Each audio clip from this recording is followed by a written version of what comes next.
with wisdom. May everything shared today bring glory to you as we promote wholeness in our lives. In Jesus' name we pray. Amen. Amen. Thank you for that, Latoya. Let's admit. Okay. All right, so we are going to jump right into it. And just to say welcome, welcome, welcome to everyone who is on. I know we're going to have a lot more persons joining us for this, our weekly seminar series, where definitely we provide life-changing information that's geared towards improving and maintaining a healthy lifestyle. So if you are ready to take a holistic approach to your health, and if you know that something is happening that you want to make a change in, then you're at the right place this evening. So all that we provide to you is in an effort to let you know that we are able to provide the help that you need. And you can decide to join whichever program. We have a 14-day program. We have a 90-day program. And we are going to go right into a promo from Elizabeth telling us a little bit more about the 14-day flat belly challenge. Elizabeth, over to you. Thank you so much, Sandrine. To all of you who are on the call, welcome. We're so delighted to have you. For the 14-day challenge, even though it's called a 14-day flat belly challenge, I want to tell you that it is more than about getting a flat tummy. It is a comprehensive health challenge designed to secure a sustainable, healthy lifestyle that puts you in control of your health. It puts you in the driver's seat. Maybe you're aware, maybe you're not aware, but there is a global pandemic about chronic illnesses, and this 14-day challenge will help you to reset that. Just to give you a quick overview of what the challenge is about, it has 4 components. The first part of it is really detoxification, where your body is set in motion to cleanse itself from toxin and to rewire your your taste buds, so that you get that taste for food that is healthy for you. After that, of course, you have your hydration. And when it comes to weight loss and losing weight from any part of you, hydration is important, because when you're well hydrated, your brain is able to differentiate between being thirsty and being hungry. And then after making sure that you're hydrated, the other component is, of course, the 18-6 meal plan. And with that, what we do is that you have a 6-hour eating window, and your body is then set into fasting for 18 hours. And finally, of course, I can't do anything without movement. Exercise is a big part of it, and I can tell you it works. I can testify to it that it works. So if you're looking for a health transformation, I can guarantee you that you can get it in 14 days. Our next challenge starts on Sunday, October 11, and I look forward to seeing you there. There is a link in the chat where you can join the challenge. Thank you so much. Over to you, Sandrine. Thank you. Thank you for that, Elizabeth. And just a reminder to persons, once you join, can you please just mute your mic? Please remember to mute your mic. All right, so we've just heard a little bit about the 14-day flat belly challenge. And just to give you a little more information, we were playing some ads earlier that spoke to the 90-day, but just to give you a little bit more about the 90-day body reset program. Mute your mic, Judith. Okay.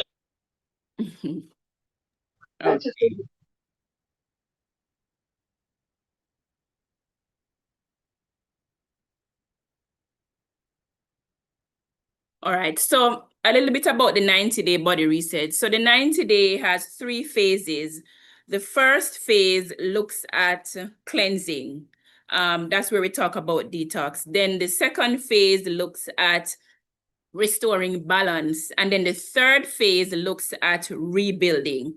So each phase really and truly incorporates a healthy and structured meal schedule, along with, of course, the recommended supplements intermittent fasting, as well as our recommended daily meditation or daily exercise. And all of this is designed to support and enhance your overall success in the program. So if you are ready to eliminate sugar, yes, I said it, flour, yes, oats, rice, cornmeal, artificial sweeteners, and dairy. If you are ready to take control and to introduce new foods to transform your life from the inside out, then really and truly this 90-day program is for you. So it's more than a program. It's a commitment to a healthier and a stronger you, but you have to make that decision. So if it is that you're interested, the link will be in the chat, and then you can sign up and you will get the support that you need. We have so many testimonials coming out of the first full 90-day group. Persons who have lost weight, persons who their numbers are going down, persons who are now, and I can speak for my dad who is hypertensive, and definitely he was taking medication every day, and now he's doing it every other day, but he's continuing with the healthy lifestyle just so that you can eventually reverse the disease and come off the medication. So if you are ready to join the program, text the number and there's a link in the group that you can join. All right, so we have our first presenter this evening, who is no stranger to us. She is our very own SISTA Wellness. She is our resident chef. And if you are in any of the groups, you'll see all those lovely dishes that she posts. Let me see if I can spotlight her. Okay. So SISTA Wellness will be presenting this evening. She is the co-author for the 90-day Body Reset program. She is the one who provides expert advice, all those healthy and delicious meals. Paula, aka SISTA Wellness, is the go-to person. She's the person who we speak to when we want to know exactly what to eat and how to make it nutritious. So please help me make Paula welcome, aka SISTA Wellness, and just say, welcome, SISTA Wellness. Thank you. Good evening. Welcome. Thank you, Sandrine. Thanks for that introduction. And joining me tonight is my son. He's 14 years old and otherwise known as Cooking with Jacob. All right. So tonight we are focusing on sustainable eating. And later on in the presentation, go ahead, continue cutting. Dr. Thomas will talk more about foods and weight loss.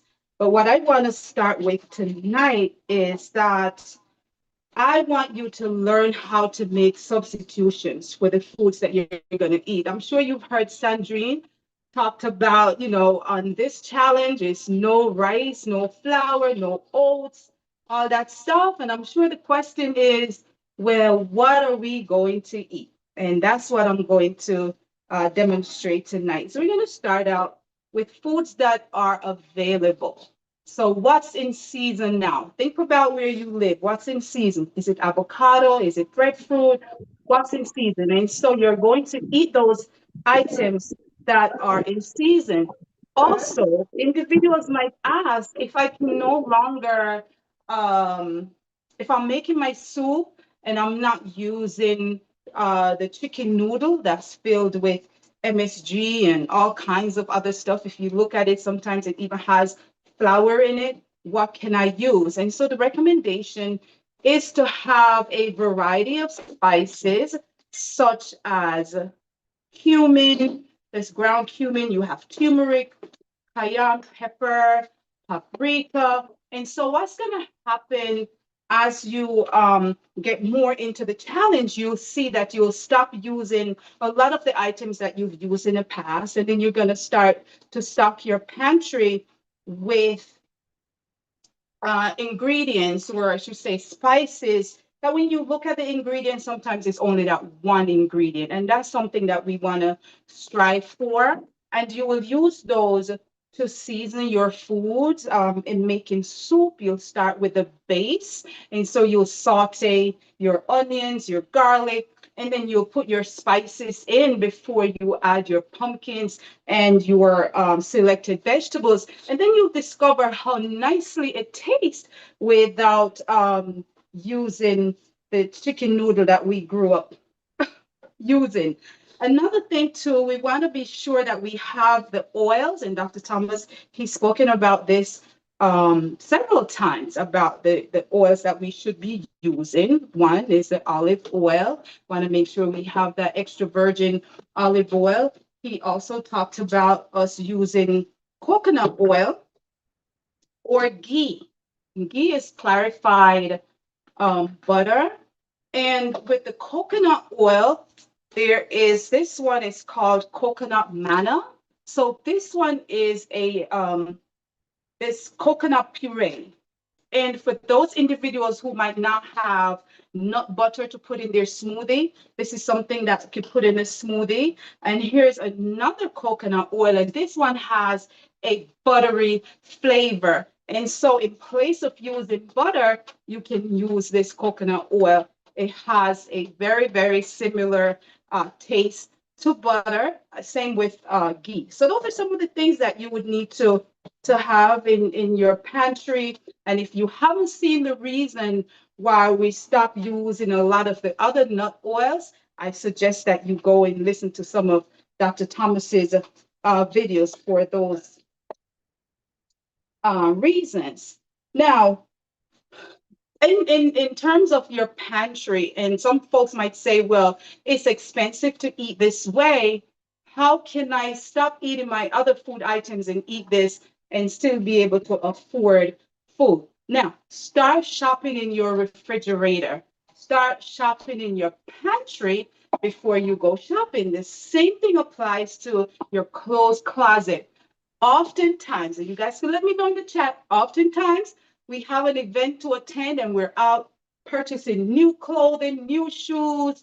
But if you were to go to your closet and shop, you'll be surprised to find out what's there. Sometimes there's even clothing that has tags on them that hasn't been worn, or maybe clothing that we've only worn once. It's the same thing with the food. So start shopping in your pantry and in your refrigerator before you go out and shop. Now, another piece that we want to talk about is canned items versus something happened. I'm getting a feedback. So canned versus frozen. And I'm going to show you an example. So for individuals who eat sardines, and this is a canned sardines, this one is in water. Are you aware that there is frozen sardines, like it's in the frozen section, and all you need to do is just to find the recipe for cooking these fresh sardines. And so once you start making your own, there won't be a need to purchase canned sardines. And you could let me know in the chat, and Sandrine and Latoya, let me know what folks are saying. Were you aware that there is sardines that's in the frozen section? So if you weren't, it's time to go looking for these sardines. Another thing is canned versus frozen vegetables. So these are canned sweet peas versus the versus the frozen ones. So when I look at what's in the canned ones, it has peas, it has water, it has sugar, and it has salt. And a lot of processed or packaged foods that we purchase, they have sugar in it. Now this one, the only ingredient is the peas. Okay, so frozen, and also the frozen one is cheaper than the canned ones. Okay, so we can swap that out. Also, for our red kidney beans, it's sort of the same thing. So when we look at what's in the can, again, it has salt, it has water, has sugar, it has something there, some type of ferment agent. So let's go back to when we were growing up back to when we thought that we were poor, but we weren't. We were rich. We weren't eating a lot of processed foods. And so we would soak our beans overnight to make our rice and beans. Now we're not making the rice and beans, but we're using the quinoa to make quinoa and beans and all the different things that we're making, maybe stew peas. So we're going to go back to basics, right? And so when we think that foods are very expensive, you are correct. However, if we go back to eating them in the natural state, it might not be as expensive. Another thing that we want to keep in mind also to cut down on the cost is you can establish a theme week. And so for a particular week, if you're going to use chickpeas, and so everything that I make will be chickpeas curry, chickpea stew. I could mash the chickpeas and make chickpea salad, like all the different things that you can do just to spice it up. Like for me, I get bored with food easily. So I tend to make a lot of different things. Now, you don't have to follow me making it. You know what your budget is, you know what you can afford, you know what your palate likes or what it doesn't like. So I encourage you to do what works for you.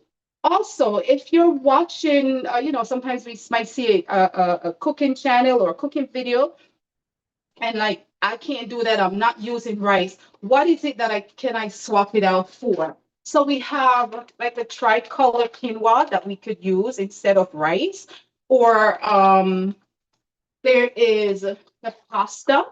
This one is made from chickpea.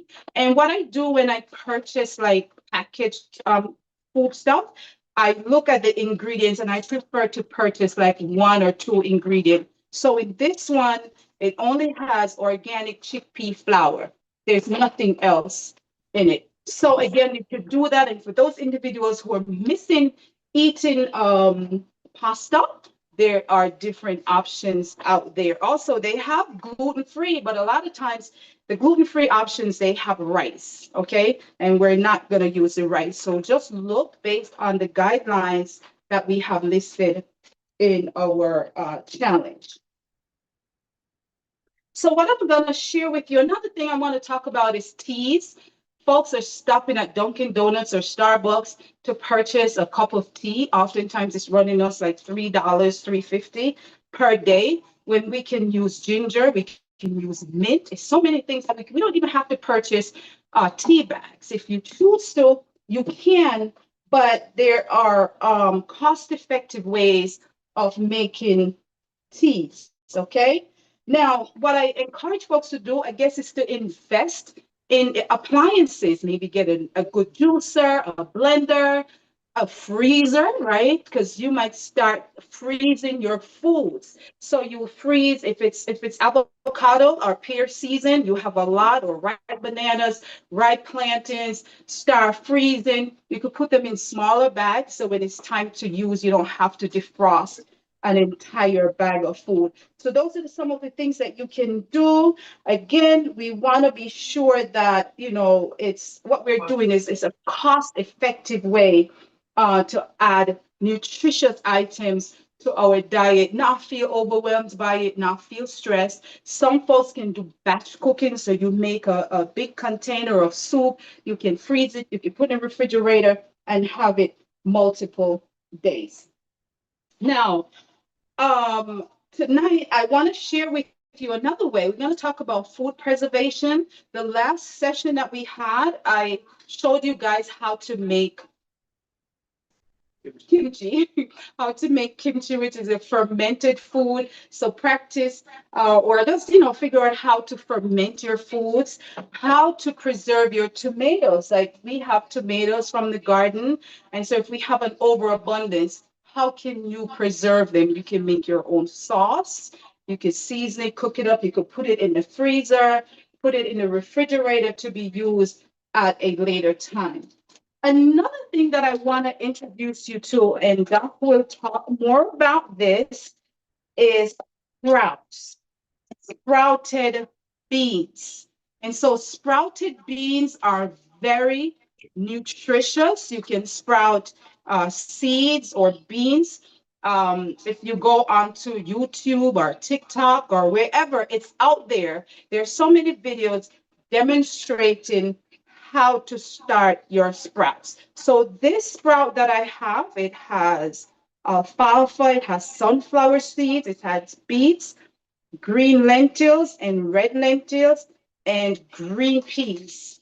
That's in here, that's all sprouting. So you can eat it as is, or you could put it on your salad. You could put it on your sandwich. There's so many different things that you can put it on. And so the sprouts are very, very, very nutritious. They're rich in calcium, they're rich in magnesium, and also these are sprouted mung beans. And Jacob and I are going to show you how you can cook these beans. So what I've done, and these are store-bought, I didn't start these. So I've already washed them. And once you wash them, you can go through and pick out, you'll see remnants of the peas. So we'll remove them so they are ready to be sauteed. And to the pot, I'm going to add about 2 tablespoons of my coconut oil, and this one is the buttery flavored oil.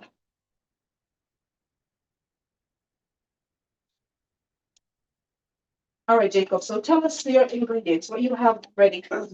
So what I have prepared, I have red bell peppers, garlic, carrots, scallion, and jalapenos. Okay. So we're going to get the garlic in first. And tell us why we need to. So we're going to get the garlic in the oil when it's warm, so that it doesn't start burning. If the flame is too high, lower it, and it starts burning, it's going to give the garlic a bitter taste. And we don't want that to happen.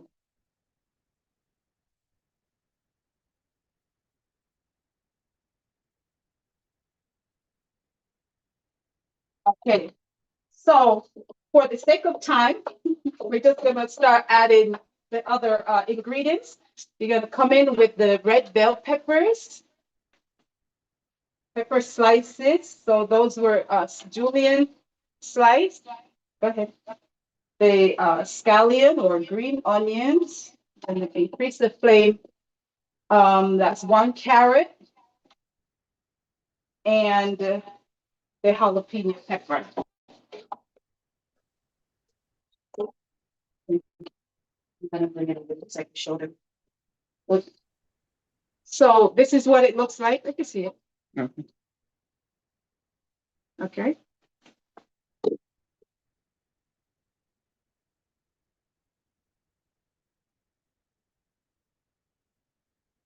Go ahead, you can start.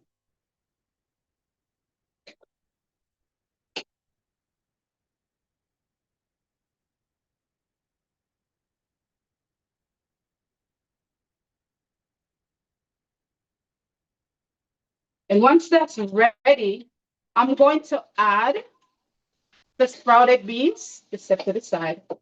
You can see it's going to add the beans. Again, the beans have been washed and drained.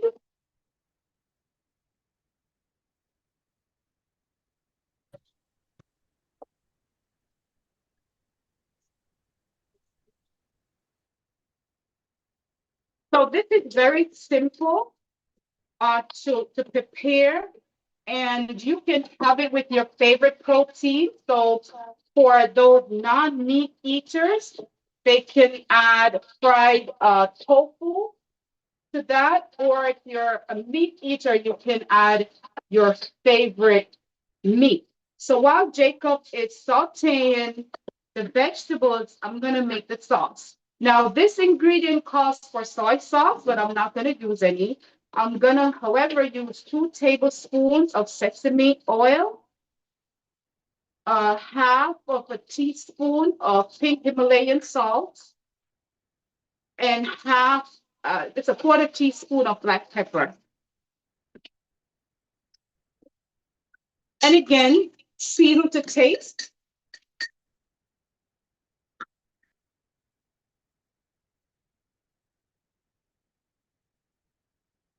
So that's what the sauce looks like. You ready? You want to bring it over here and show it? Sit up, sit up. Let's show them what it looks like. Point, turn it. Can you guys see in the pot? You see what's happening? Sandrine? Yes, we're Yes, Yeah? and Okay, I'm good. hungry. I'm hungry right now. Okay, all right. Take the spoon, Jay.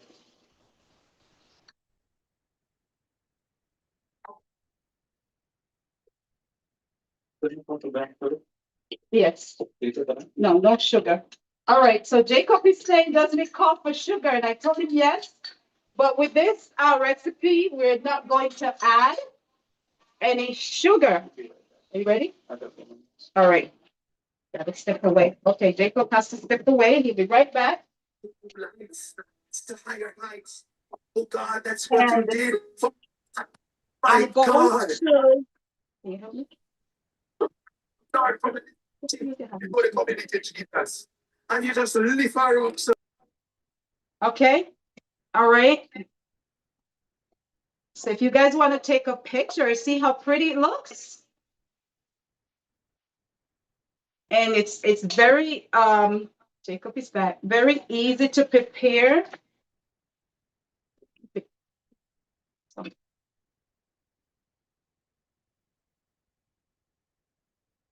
All right, so that's our sauteed bean sprouts. Okay, very simple. This is one serving. Just add your meat to it and dive in. Right, so thank you, Jacob. So just a little, Jacob's been, since the pandemic, Jacob has become my sous chef, my helper, and he's been doing his thing. He knows how to chef it up. And one of the reasons why we've done that and what I want to encourage parents to do is to get their children involved in the kitchen. And so what we're doing is Dad and I, we're instilling healthy eating habits. And so he knows how to make these different dishes, and then he learns how to appreciate them. Okay.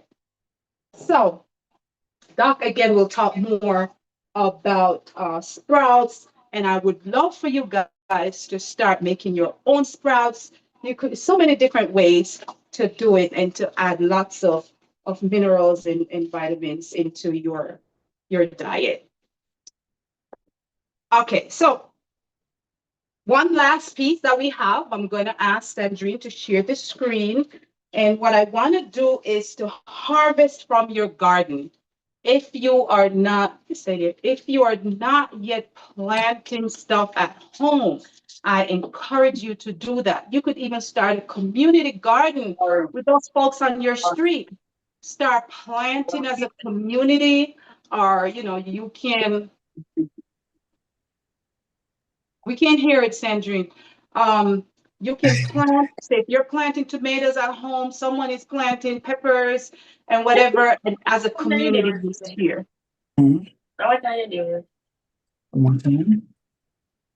This morning, I reach about for individuals who don't have the yard space, you can plant your herbs in pots and take them inside when the weather starts getting cold for those individuals who are living in foreign countries that experience winter. So these are chives that I use to garnish my food or use it on different meats and so forth. In this pot, I have basil.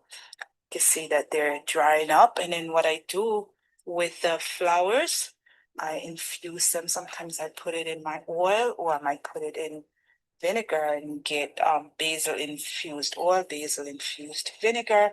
Also, I have parsley in here. Over here, I have thyme. Here is the paracetamol plant. that is used to fight the fever or a cold.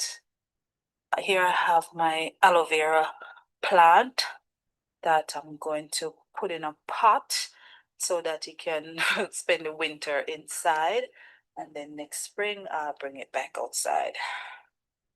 All right, so there you see the callaloo that has a lot of seeds. Do you know that the callaloo seeds are edible and it's used to make flour, right? Gluten-free flour. So more callaloo back here that needs to be reaped. Back here you'll see my tomato tree. Also, I have lots and lots of garden mint. All right, so as the season is coming to an end, I'll be reaping these, and I'll put them in paper bags to keep them fresh. Can also infuse them, put them in oil. You have mint infused oil. I can also put them in my ice tray, right, to preserve them, put them in the freezer. And so if I need some mint tea, I can grab it, or I can use the ones that's already dried that I'll be putting in the paper bags. I also have bell peppers. This bin right here, that is my compost bin.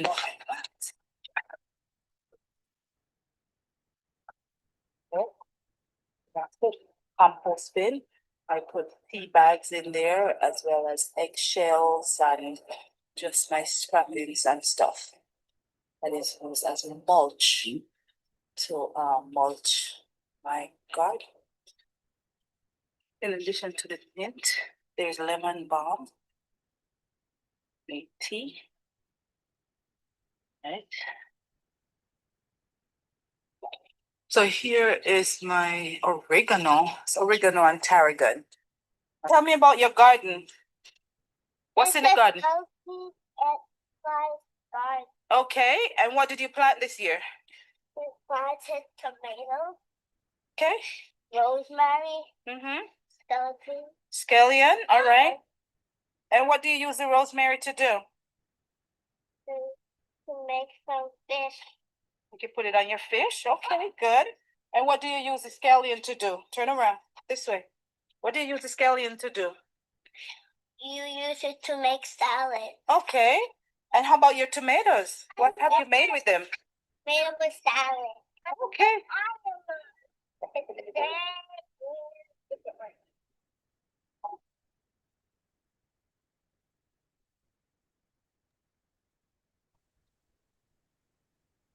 All right, so thank you again, getting the young ones involved in the process. And so again, the encouragement is to start to harvest your dinner from your garden. If you're not doing it, and I've demonstrated how you could plant in pots and so forth. So I'm going to wrap up. And for those individuals who might still be having difficulties, if you have a local food pantry, don't be afraid to use your local food pantry. If you know a farmer that you might want to ask to bring things, so you could purchase things at a lower rate, you can do that. So thank you so much for listening in. And then for the compost bin, that was Jacob's idea to prevent food. To prevent food from being wasted, and so we could have more mulch to plant with. Right. So that's how we do the compost bin, and that's our natural manure that we use on our fruits and vegetables and herbs.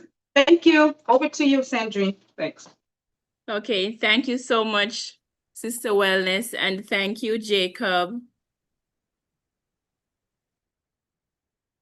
All right, so we are gonna jump right into it. Doc, are you ready for us? Sure, I'm ready.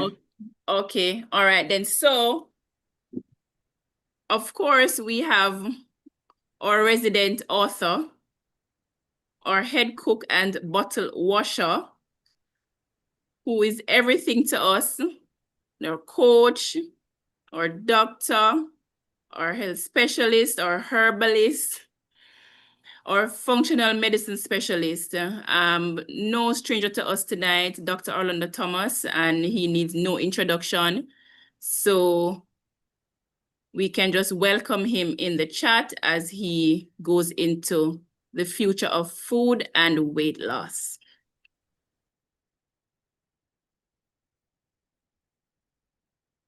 Okay, thank you, Sandrine, and thank you to all the persons who took the time out to join. We are streaming live, as you see on Zoom. We're streaming live on YouTube and we're streaming live on TikTok, and that audience is rapidly growing. So for the next 30 minutes, I'm going to engage you in a look into our future in terms of what's happening now and what's going to happen over the next 20, 30 years for weight loss and foods. And really, at the end of it, what are we left with? And how do you from now begin to position yourself to make the best choices going forward with all the options that will be coming at you?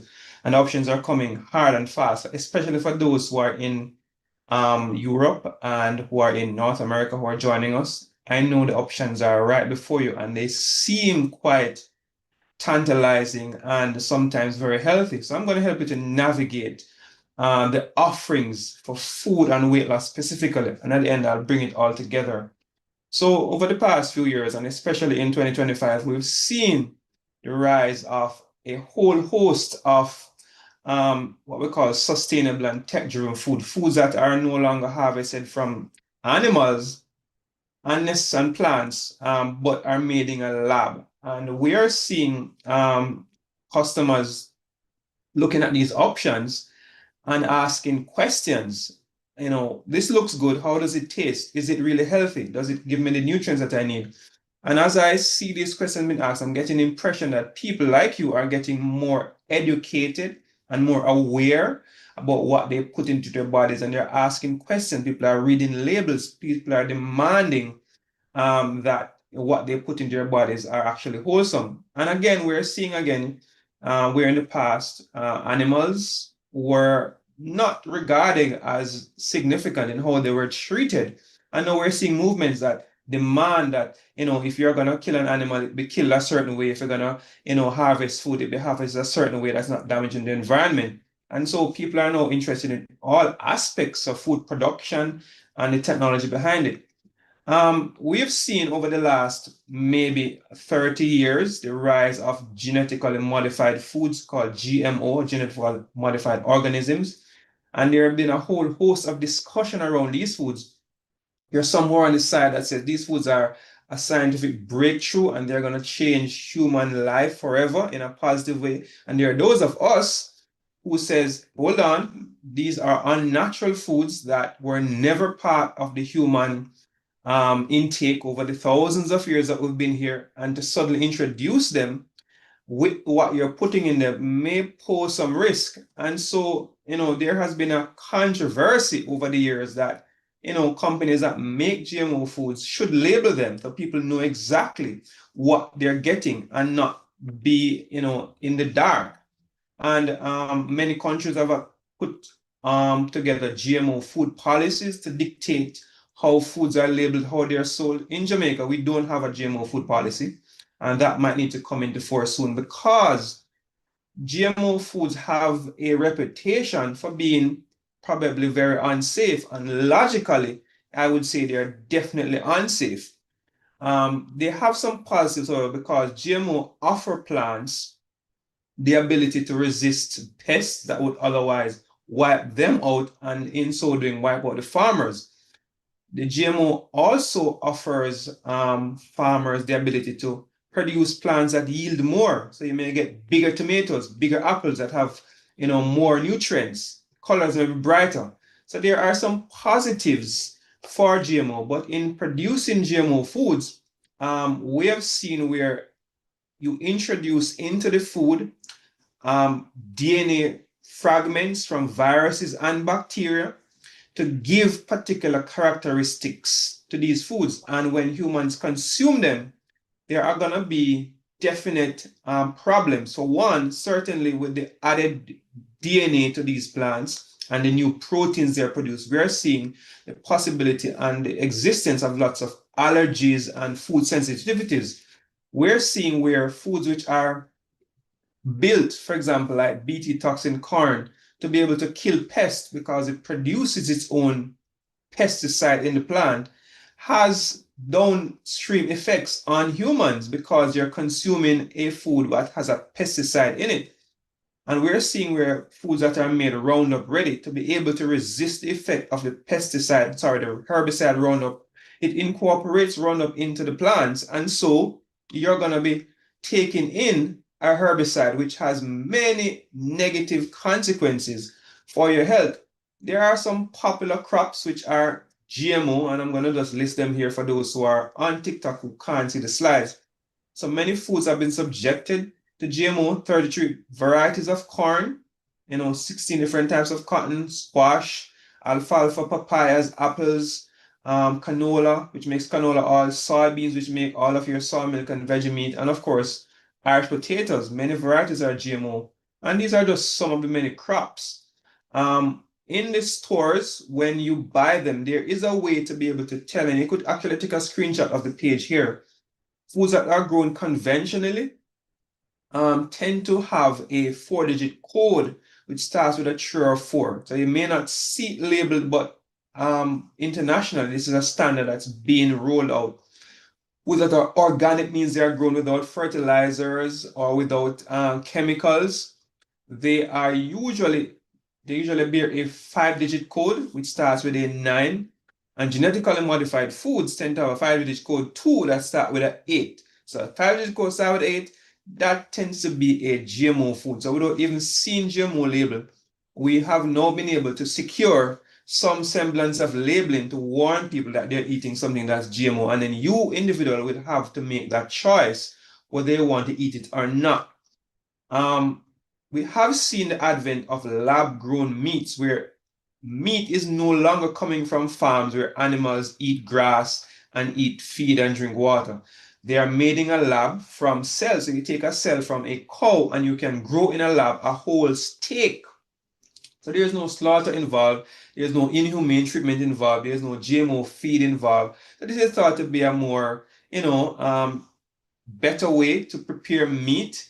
It reduces carbon emissions into the environment because we know cows eat grass and they respire and release carbon dioxide. And it's a significant amount of carbon dioxide that's released that contributes to global warming. Cow farts actually is lots of hydrogen sulfide and methane gas, which is more toxic to the ozone layer than carbon dioxide and many things that we produce as humans. So that contributes to damaging our environment. So you actually save the environment by producing food in a lab. But there are downsides because to produce these foods, lots of other things will be added to preserve them and different chemicals to create the environment for them to grow. And these things were never meant to be consumed. And so you get a food that is not natural and may have in it things that may be harmful downstream. Now, these are new, so we haven't studied them for 10, 20, 30 years. So we don't know yet, so we can suspect. And so I'd be very careful to be eating lab-grown meats, but those who are investing in it and making it are trumpeting that this is the best thing since sliced bread. But I'm very skeptical, and I want to watch and see what comes out of the studies down the line. We have seen, especially in North America, when I visit, the advent of plant-based meats. Now, we Adventists who are on here tonight know about veggie meat, where you make beef and chicken and burger-like products from soy. So this is not new, but in the last couple of years, in 2021, this company came out called Beyond Meat.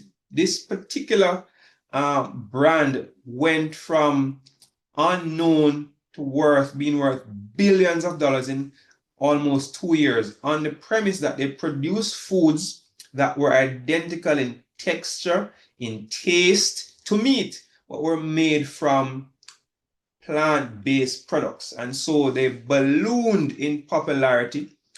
KFC started offering meat alternative products.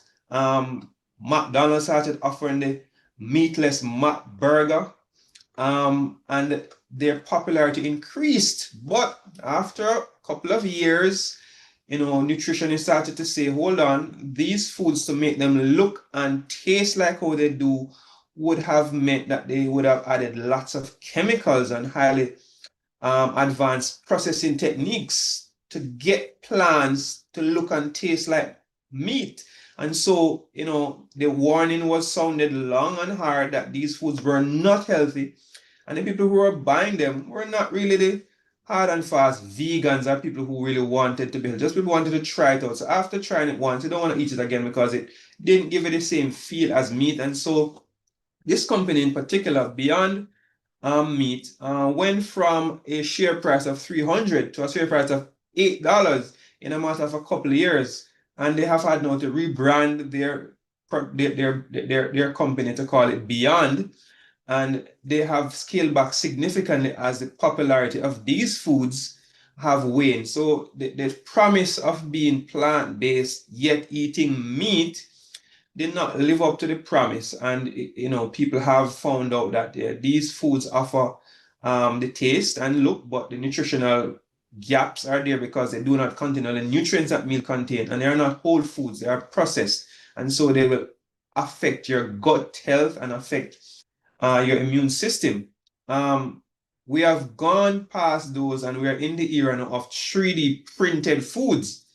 So this might sound like science fiction to people who are watching, but we are now able to print food in a lab using 3D printers, food that people actually eat. And many hotel chains and hospitals and elite kitchens that serve really expensive food actually can print a salmon steak, can print a chicken leg, can print a burger with the cheese and everything inside and the vegetables using nutrients and chemicals that they add to these 3D printers. I don't know how many people here are familiar with 3D printing. You can literally print anything. You can print a gun that you can actually use to fire bullets with printers that would have the specialized metals in them infused to be able to build this up using a really sophisticated 3D AI process. So we have now gone to the era of 3D printed food.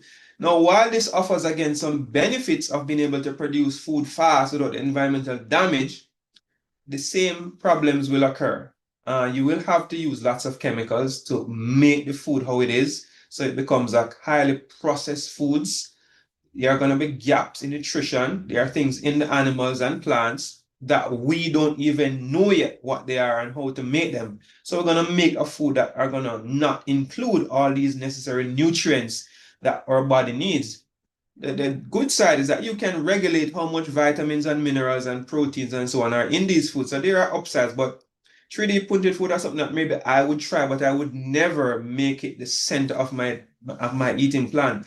But I fear that in 20 years' time, as our world become more technological advanced, 3D printed food will be the thing. When you go into our airport in New York, which you can actually get some of these things in certain restaurants now, it will be the thing that's available as more and more people become environmentally conscious and we don't want to kill animals and we don't want to pollute the environment.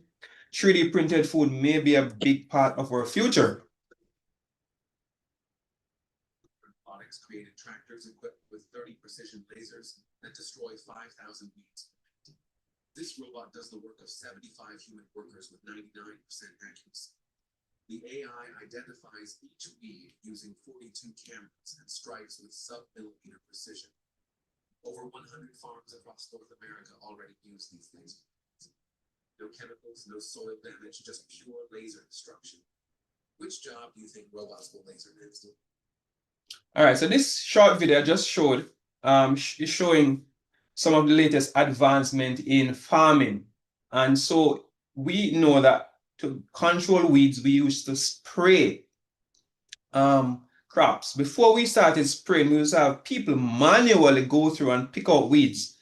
And these practices were the latter, very time consuming and labor intensive. The former was very harmful to our health. And so now we're in the era of using AI and using lasers to, zap out weeds in farms. And this has been implemented in North America and in the Netherlands, which is a big exporter of agricultural crops. This definitely for me is a positive.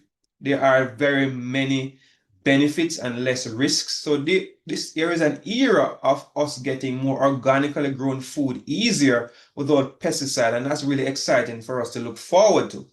Are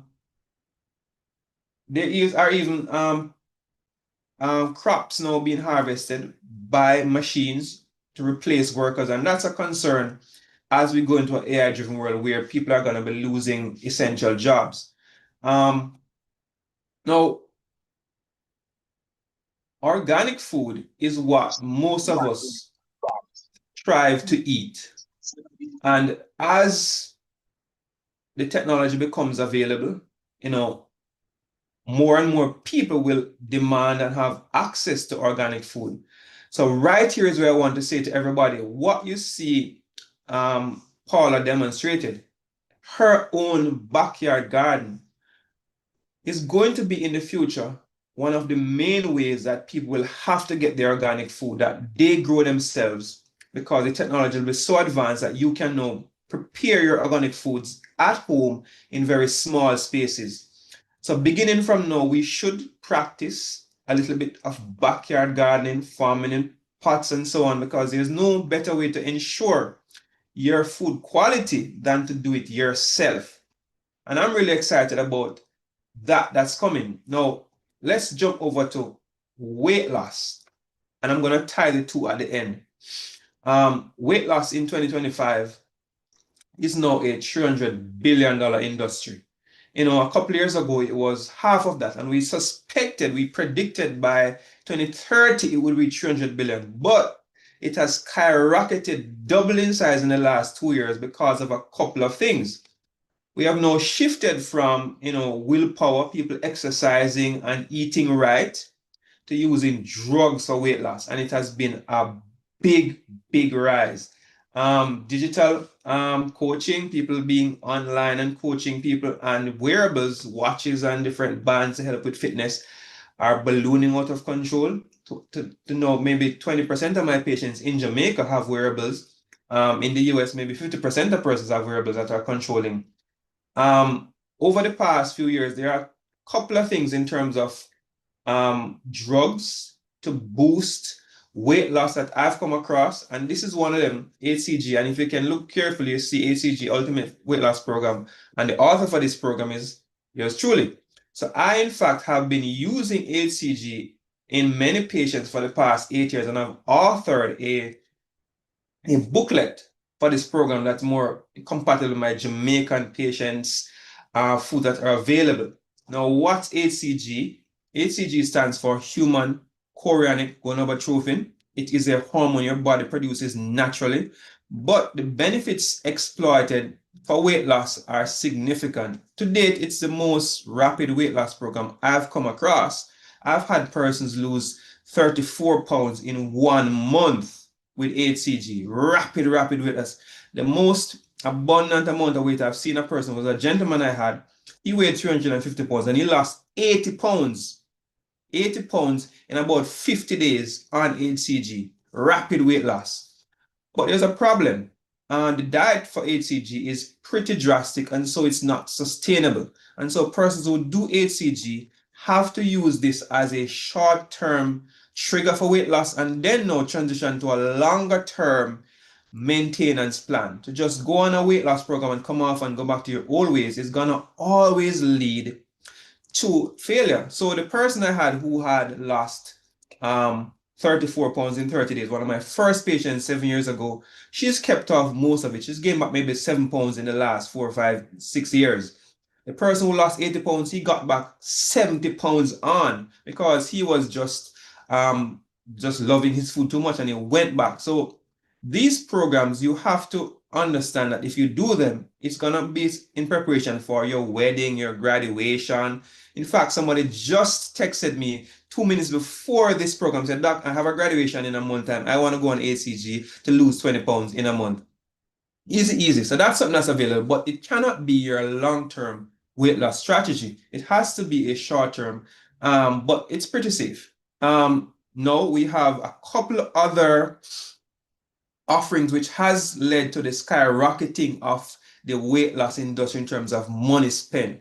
We've had on the market for a couple of years now two particular drugs called Ozempic and Wegovy. They are two similar drugs made by different company, different brand names. Wegovy, they are both diabetic injections that you take once a week that are primarily made for diabetes because they reduce appetite, they control blood sugar, and they reduce insulin resistance. Now, these are two breakthrough drugs for diabetes control, but they are found to be having significant weight loss benefits. So people have used them. Wegovy is actually FDA approved for weight loss, and Ozempic is actually off-label. It's an off-label use for weight loss. Now, there are some benefits and some downsides.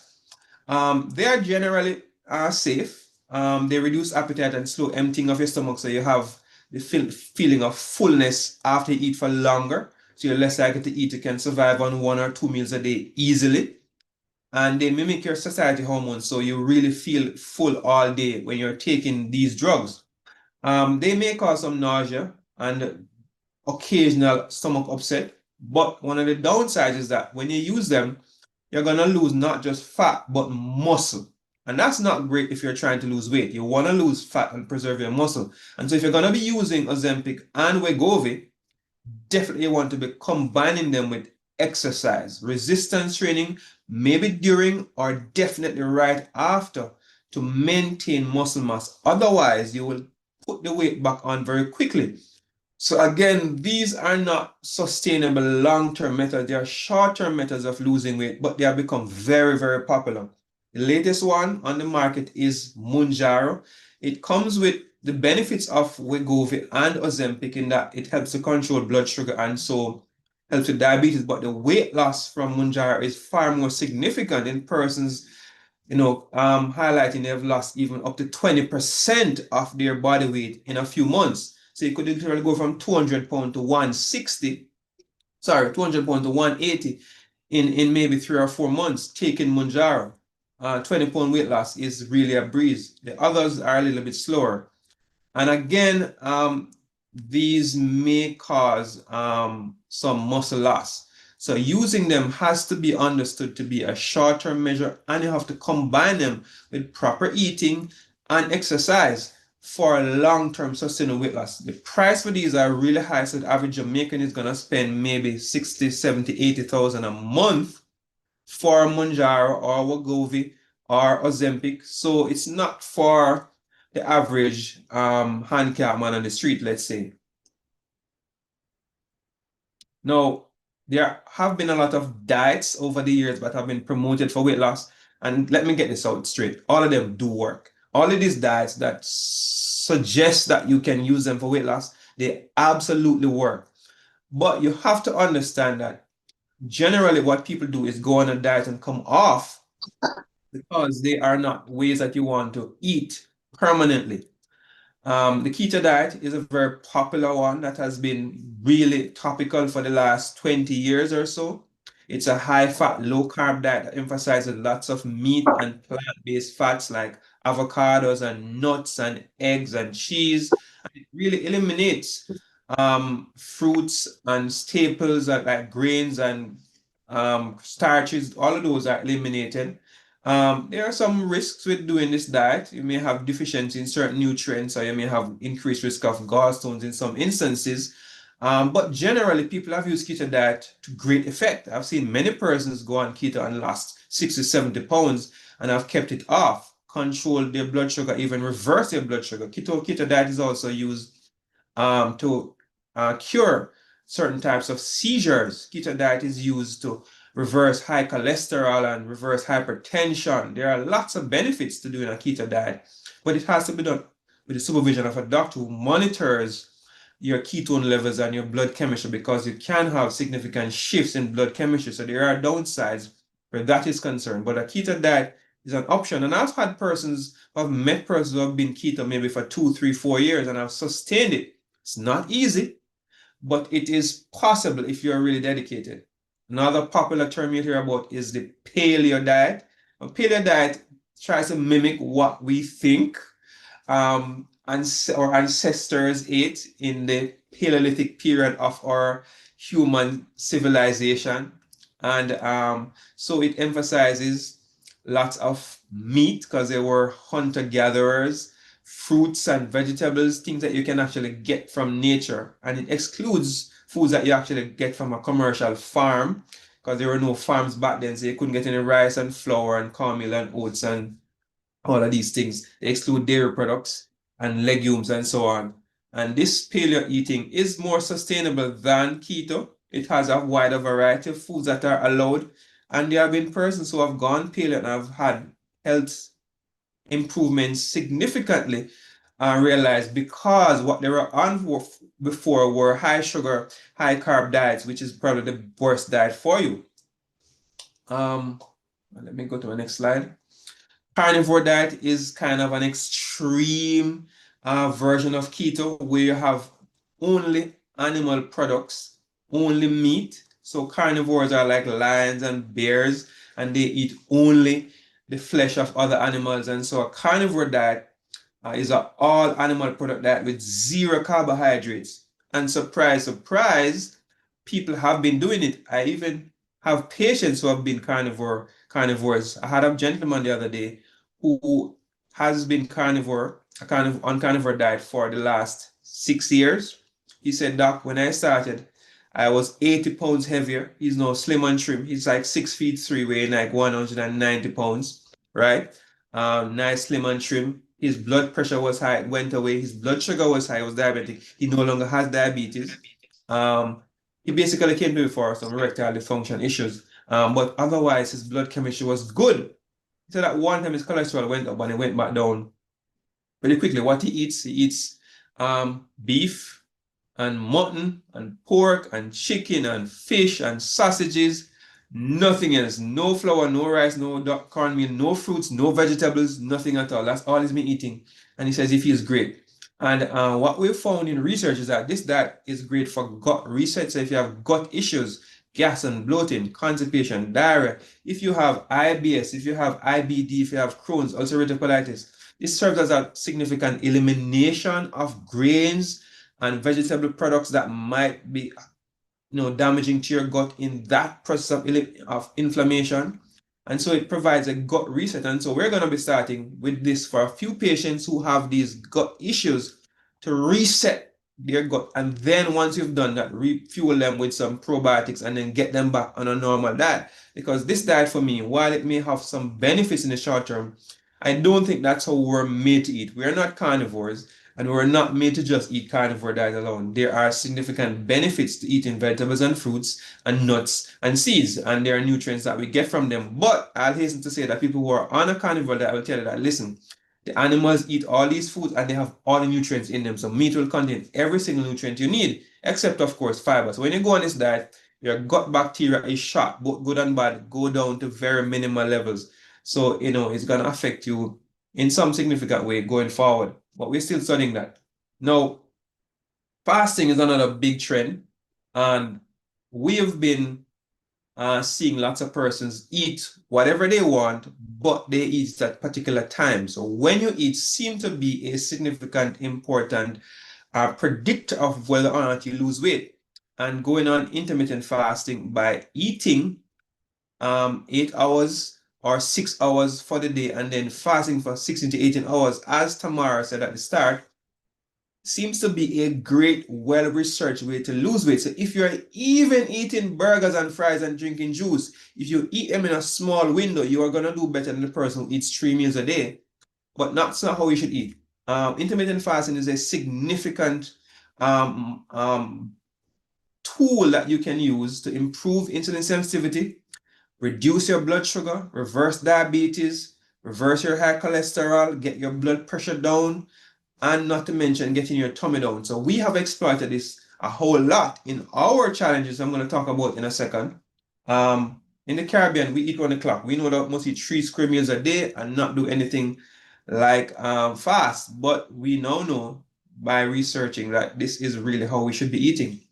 We know now that your gut health is significantly linked to your weight. We know that the more diverse the type of bacteria that exists in your gut are, the more significant your weight loss experience will be in a positive direction. So we have been taught by research to include in our diet lots of probiotic containing foods, prebiotics, which are fibers, and now we have postbiotics, which we'll talk about another time. We know that antibiotics and processed foods damage your gut bacteria and will significantly restrict your ability to lose weight. So antibiotics taken out of turn unnecessarily for colds and flus and things that you don't need it for are going to contribute to you being fat.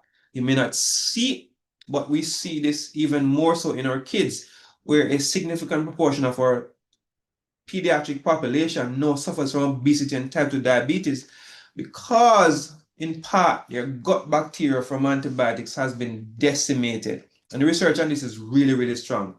And so what we've done, what I've done and my team, and I'm so happy to have so many members of my team on this evening, is to introduce to you a couple of programs to help with your weight loss, whether it be short-term or long-term, incorporating the best of what we have now and we'll have in the future to make sure that you get to your goal of losing weight.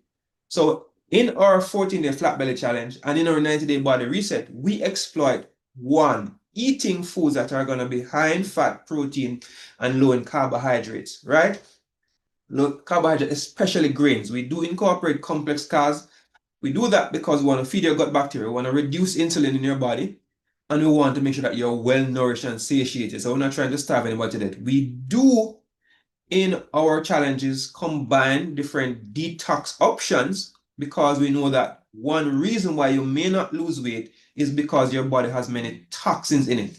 Toxins from food you eat, toxins from the air, toxins from water you drink, toxins from things you put on your skin, and in fact, your fat cells act as a reservoir for these toxins. And when you try to lose weight, your body intelligently knows that if I release this fat, I'm releasing toxins into your bloodstream. So your body literally holds on to the fat to save your life. And so detoxing is able to release you into a new phase of weight loss by freeing up your body of toxins that are going to be peed out, pass out in your stool, pass out in your sweat glands, so your body can now lose fat more easily. So detox is a central pillar of all our programs. Now, the important aspect of all our programs is exercise. Not necessarily because exercise burns lots of calories, but because exercise builds muscle. And when you build muscle, what you're essentially doing is improving your metabolic rate, your ability to burn fat, even when you're sleeping. And so weight loss for me, for example, is really effortless because my muscle mass percentage is so high. I've spent tons of time doing HIIT, doing weights, doing aerobics to build my muscle mass. And that's something that we teach people in all our programs. Other thing that we actually teach people is to hydrate, because hydration flushes out toxins. And that's going to be key for you to lose weight. We teach people meditation and relaxation. Why? Because it balances your stress hormones. And if you didn't know, stress hormones cause weight gain.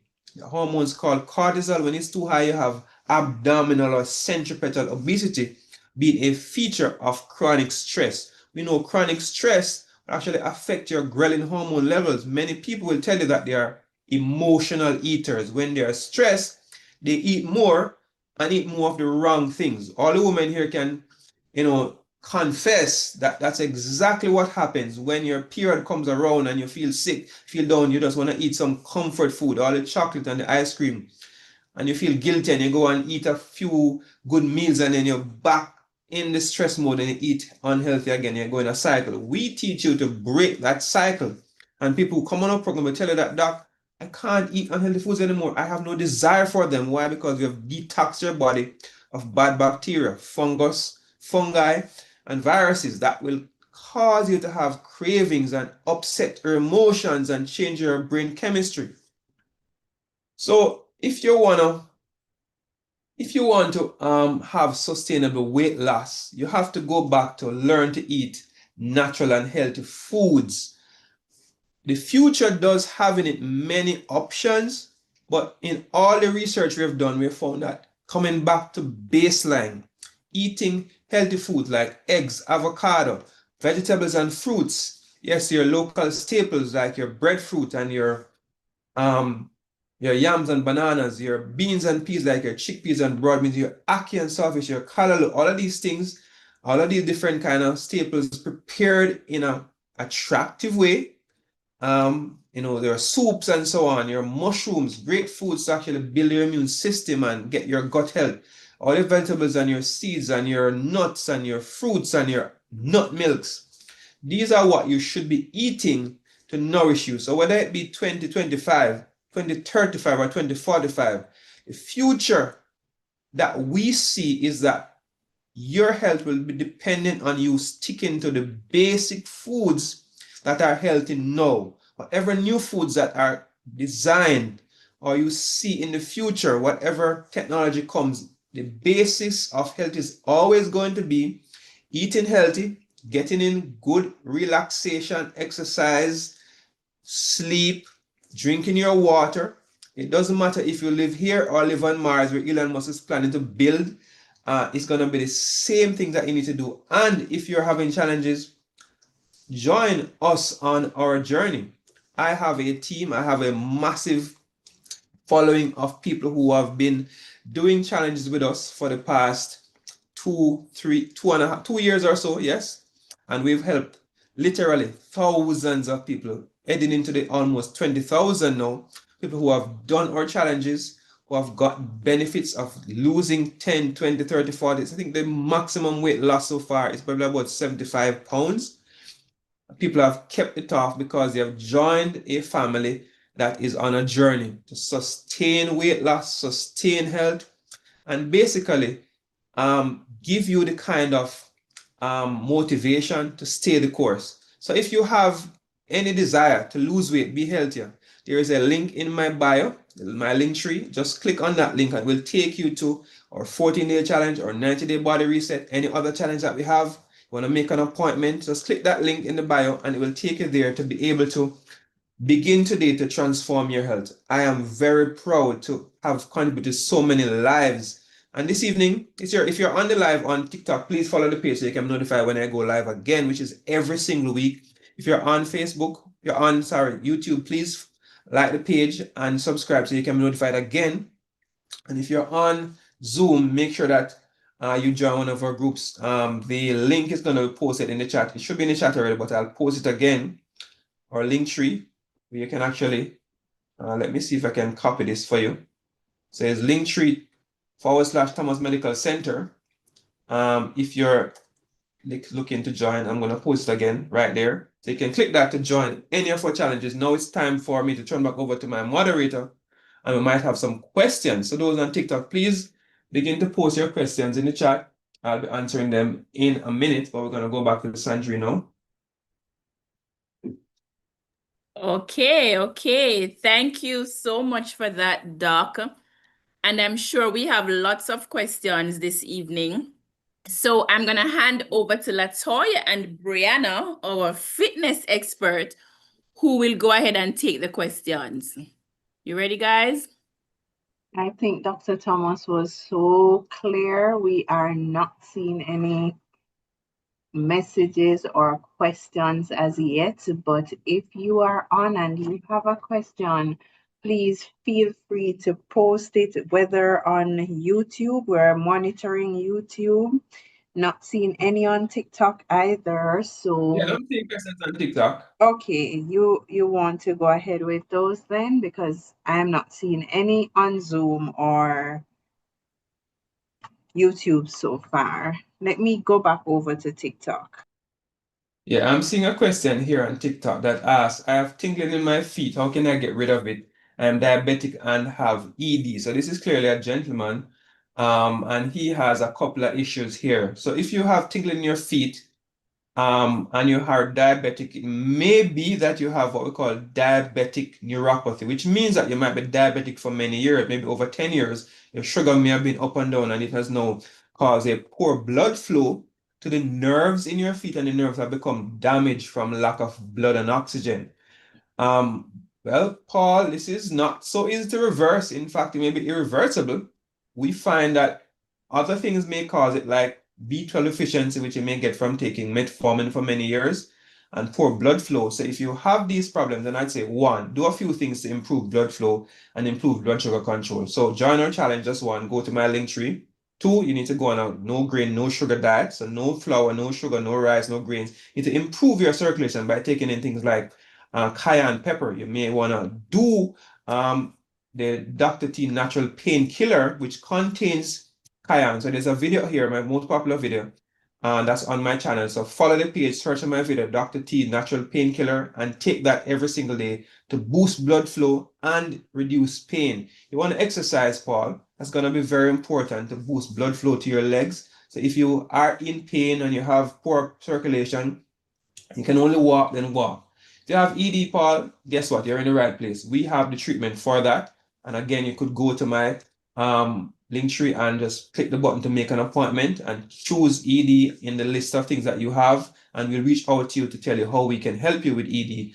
How do we get HCG? Someone's asking. Well, make an appointment and just click for the lose 20 pounds in 20 days program, 20 pounds in 30 days. And yeah, we do provide HCG through my office, and we do provide long-term weight loss strategies. So we get you from HCG, 20 pounds, and put in one of our challenges, and you can lose weight and keep it off forever. What's ongoing bleeding, please?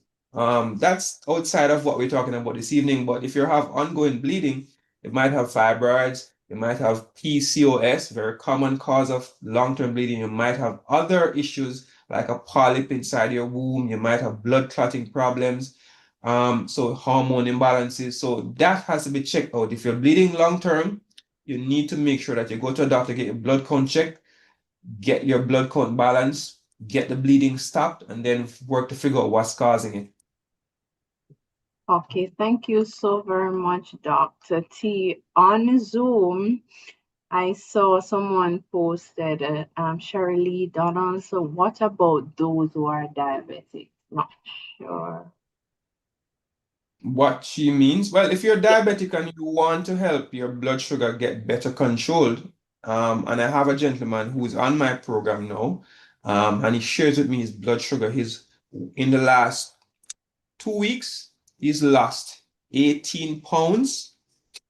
And his blood sugar has gone from double digits to this morning it was 5. I'm thinking now of cutting down his medication from 2 to 1 because he's on the program, he's sticking to the diet plan, he's exercising, and he's lost 18 pounds in 2 weeks, guys, on the program. He doesn't talk, right? He just sticks to his diet, and he's doing awesome, right? So if you're diabetic and you want help with your diabetes, whether it be to get better control with your medication or eventually come off medication, just click the link and you'll be able to join our program, the 90-day body reset, and we'll help you in 90 days and even less time to do just that. You just need to be disciplined and stick to the program. Question here on TikTok, which are the weight loss injection do you do, doc? Anything you want, you can get. This is Jamaica, you know. So anyone you want, just link us and we have the links to get whatever you want. Not to worry about it. Okay. And I see Shirley followed up with a question or note, cannot afford to fast for too long and is on vegan diet. So Cheryl, I think you would need to reach out with Doc. You're the same person who asked, what about those who are diabetic? So another question coming from Charmaine, does the fasting work for those who gained weight due to perimenopause?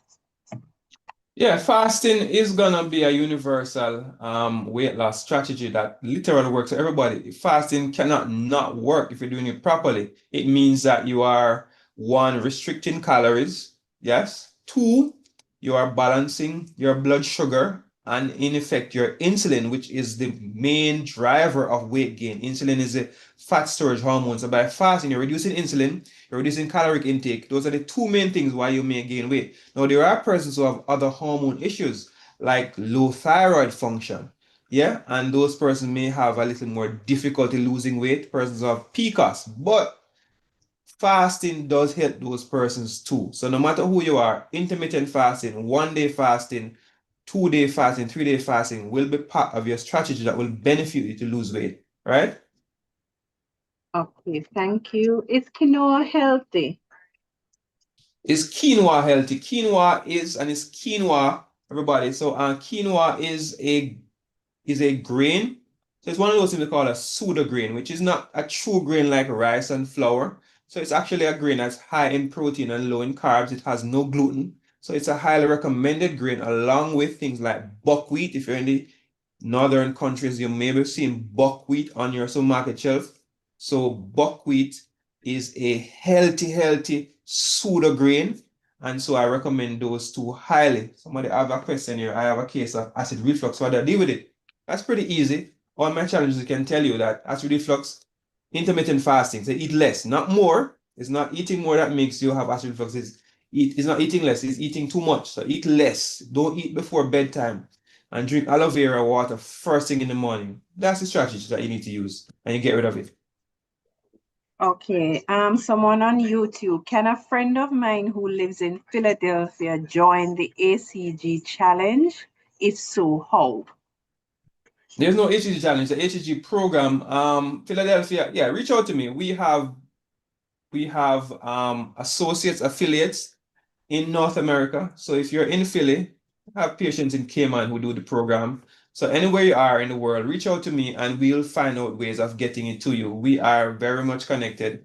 We have affiliates and associates everywhere. So not to worry, just click the link tree and go to the part that says appointments and click in the appointment section that you want to lose 20 pounds in 30 days. We'll get you on that.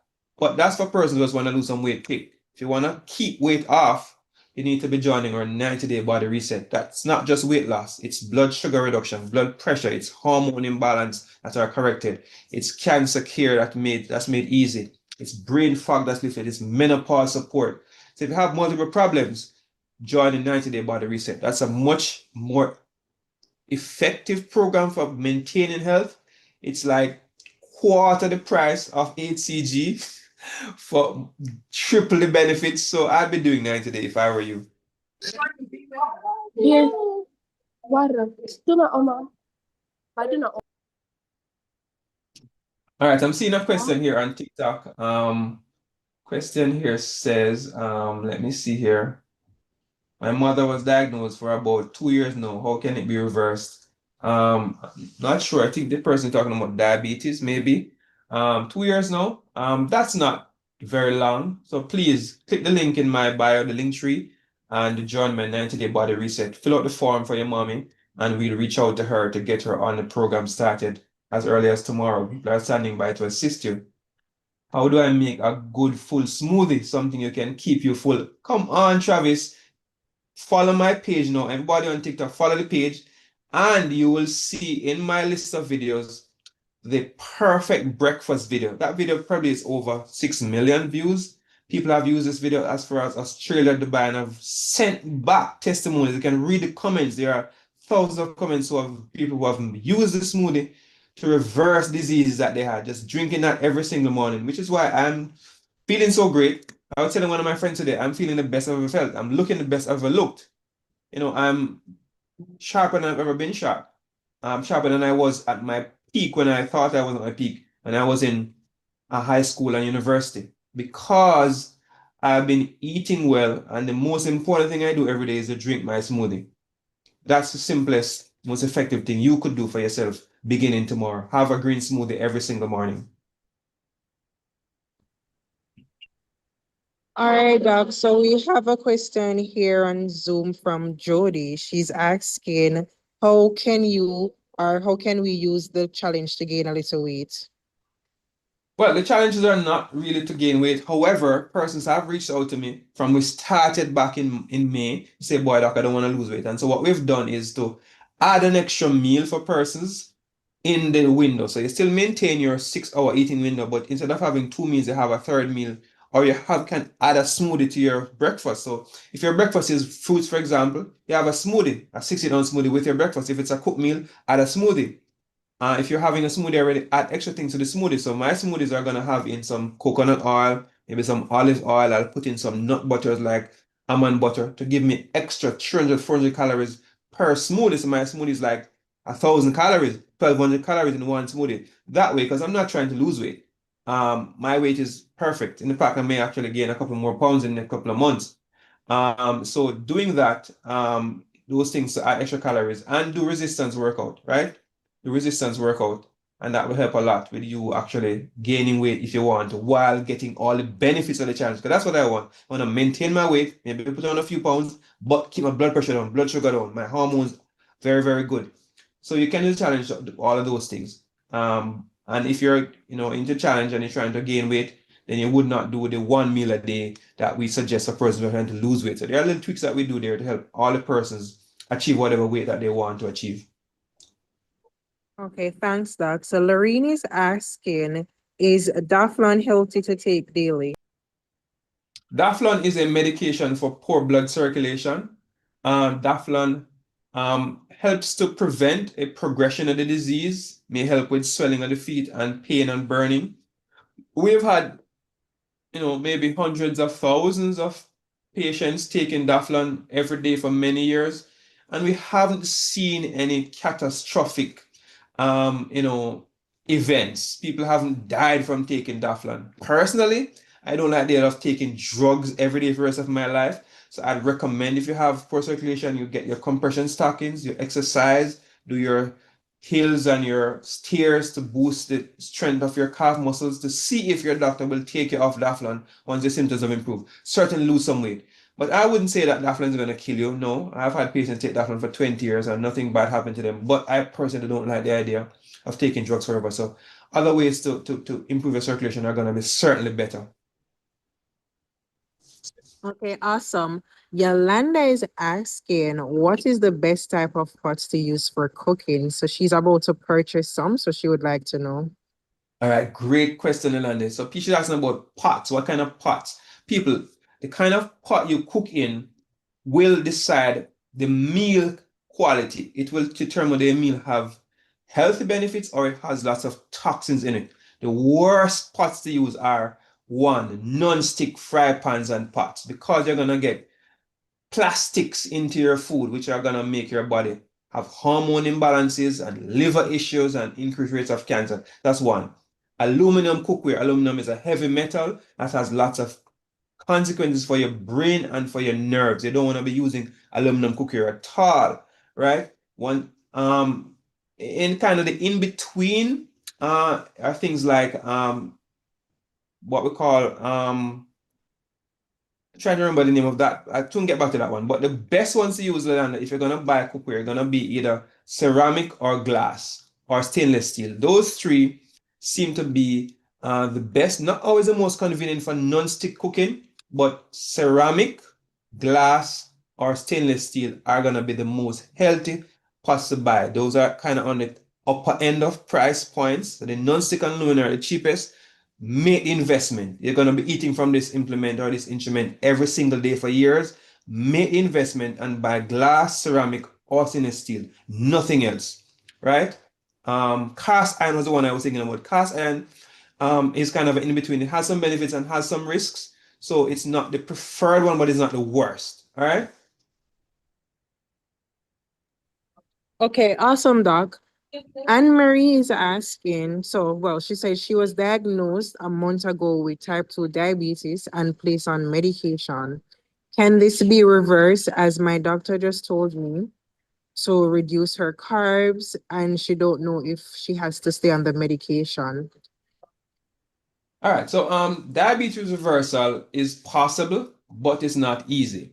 So persons, and there's a question on TikTok right now I'm looking at, so how can I get something to cure my diabetes? Well, so let me be clear. There's nothing you're gonna take, a herb or a pill that's gonna cure your diabetes. What you need to understand is that there is a cause for your diabetes, and it is a combination of you have too much weight on, maybe you may have been eating too much carbs or too much sugar for many years, your pancreas isn't working well, your body have become insulin resistant, and this may have occurred over many, many years. So persons would not become diabetic in 1 month or 1 year. It's a process that takes 10 years to gradually occur. So to expect it to go away in a month is unrealistic. If you make long-term changes, changing what you eat, getting rid of sugar and grains out your diet, and significantly lowering your carbohydrate intake, having lots of vegetables and a few fruits and lots of lean plant or animal products, you can begin the process of reducing your blood sugar without the need for medication.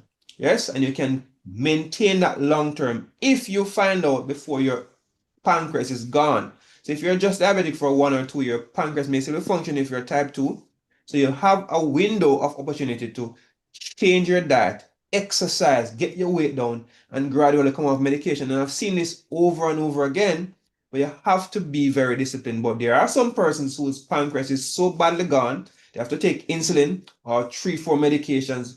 The most you can achieve is maybe reducing your medication number and maybe come off insulin or reduce insulin, but you will need some medication long term to maintain your blood sugar.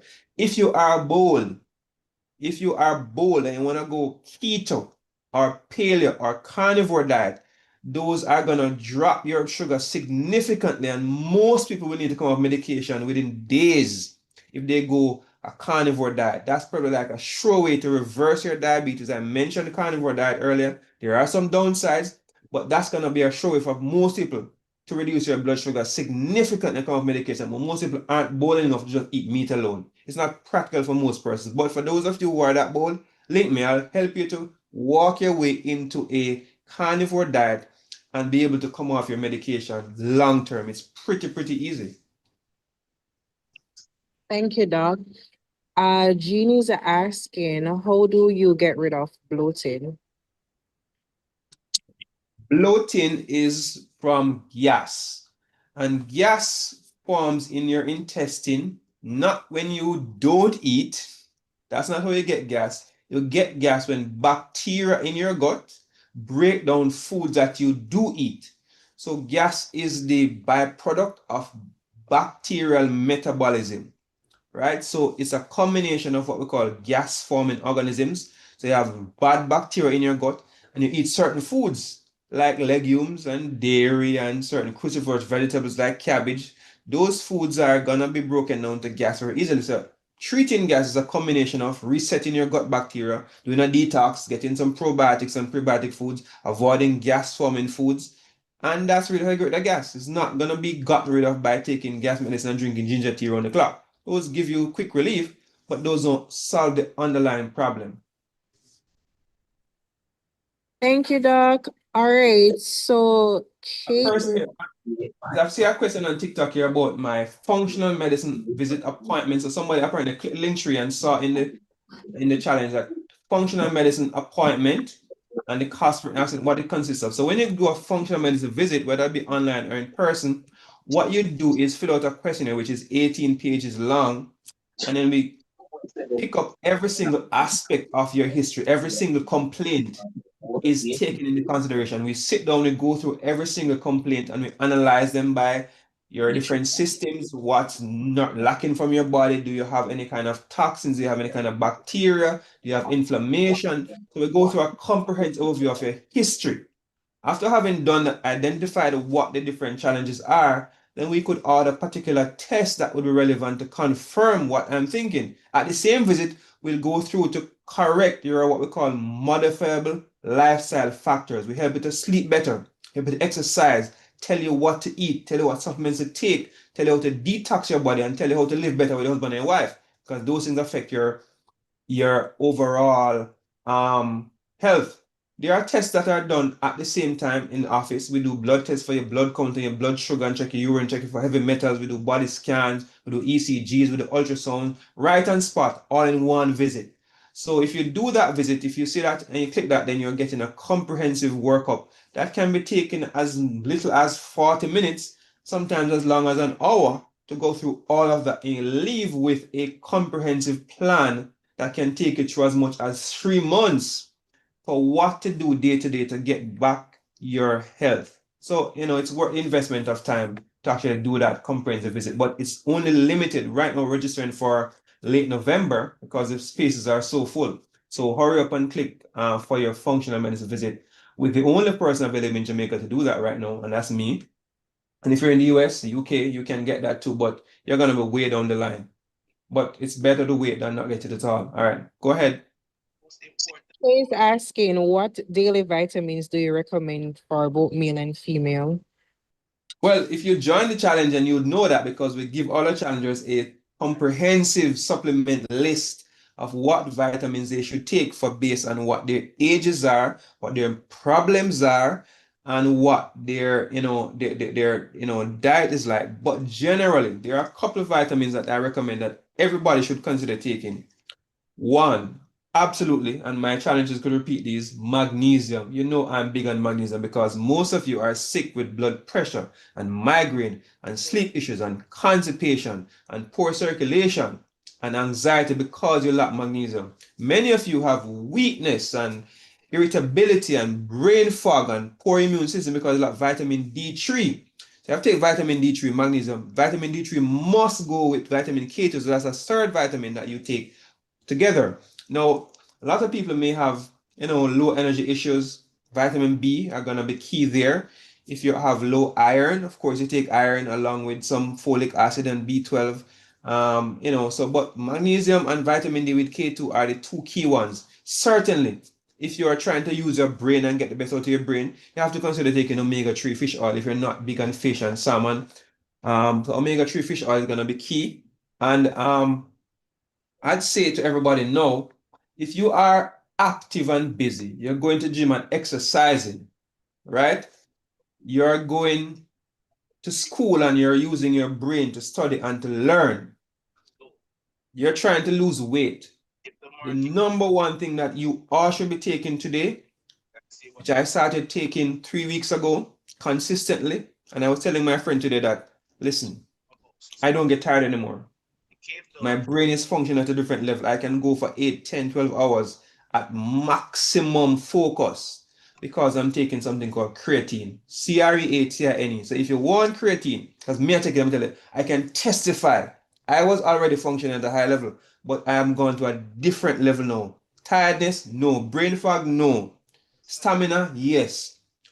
Anybody here who does workouts and do pull-ups, guys, yesterday I did 26 pull-ups in a row, and I was not tired. I did not reach exhaustion. I could go more and say, no man, something wrong. Why am I able to do 26 pull-ups in a row when I was only able to do maximum 21 up to last week? So I'm doing 50 push-ups and I'm not tired. I kid you not. Right? And I was just kind of maximum at 30. I never wanted to pass 30, but I'm at a different level of function. So if you want creatine, of course, you go to my link tree and you go to my Live Good page and you can click on that Live Good shop and you can buy your creatine now. It's really cheap, like I think like $26 for creatine for a month supply. Take a scoop every day in your protein powder, in your smoothie, in your water. Creatine is the next best thing on the market. It's been around for a long time, but the research on it now, guys, is really awesome. So vitamin D, magnesium, K2, creatine, that's really what you need to take. That's what I'm taking. Thanks, Doc. Nadia is asking, what meal plan do you have for post-gestational diabetes? Gestational diabetes. So this is a person who is pregnant, Brianna. So she has elevated blood sugar in the latter half of her pregnancy. And so we have to be very careful here because a pregnant mother is eating for not just herself, but for her baby, and her baby needs particular nutrients. So we generally recommend that you go on a moderate carb diet. So you're going to be avoiding the refined carbs, so the bread and the biscuit and bun and bulla and the white rice and the cornmeal and so on. But you have to eat your complex carbs, your yam and banana. You can eat your brown rice, definitely in pregnancy. Eat your meats, your peas and beans and so on. But you're gonna have to do smaller meals. So you don't go on fasting in pregnancy. I'm not putting my pregnant mothers on intermittent fasting. Eat your 3 meals a day, and keep them within an 8 hour span. You can fast for 16 hours, but that's a maximum. So I mean maybe 10 hours eat your 3 meals, because when you're pregnant, the mothers who are here will know that when hunger take you, trust me, it not pretty. So I know that pregnant mothers are not going to be put on any fasting regimen and any restricted diet, but you have to understand that with gestational diabetes comes significant risk to your baby. Risk of the baby having blood sugar issues, being overweight, having many other issues when they're born. So you want to control your blood sugar, even possibly without medication. You don't want to be taking insulin. You want to reduce your refined carbs and cut out the sugars. No box juice, no bottle drinks. Drink water and coconut water. Lots of string beans, cinnamon tea is perfectly fine in pregnancy. Those things will help you to control your gestational diabetes, but reduce your portion sizes so that your blood sugar doesn't spike. And when your doctor check your Sullivan's test, it's good and no insulin is needed. But this is really, really key that you don't starve yourself and don't do long fasting. That's not good for the baby. Thank you, Doc. Let me see. Galaxy Note 10. So the question is, what's the best diet to reduce inflammation and prediabetes in lupus patients? This person is very sneaky. Putting in three diseases in one. So there's inflammation. Well, inflammation could be lupus. So lupus is a autoimmune disease. Everybody knows that. And the person has prediabetes. So a really awful constellation of problems here. So they have insulin issues and inflammation issues. So we're going to address insulin and inflammation. And really, really, guys, it's going to be two things. You're going to reduce inflammatory foods in your diet. Boom. Inflammatory foods are sugar, inflammatory oils like your corn oil, canola oil, seed oils. Yes? Your highly processed foods, your processed meats, inflammatory, cut those out. The sausages, bully beef, corned beef, the tin foods, cut them out. Dairy products, highly inflammatory, right? Soy products, especially processed soy, highly inflammatory, guys. Cut those foods out. The grains, inflammatory, cut those out and increase in your diet now anti-inflammatory foods. And what are those foods rich in omega-3? This is your sardine, your salmon, your chia seeds, your flax seed, your sesame seeds. Those seeds are rich in anti-inflammatory properties, omega-3. Your turmeric, ginger, highly anti-inflammatory. So your ginger tea, turmeric tea, lots of curry stuff, the curry beans, curry this, curry that. Those are going to be anti-inflammatory to reduce inflammation. And of course, you're going to need to make the Dr. T's natural painkiller that's potent anti-inflammatory made from pineapples and turmeric and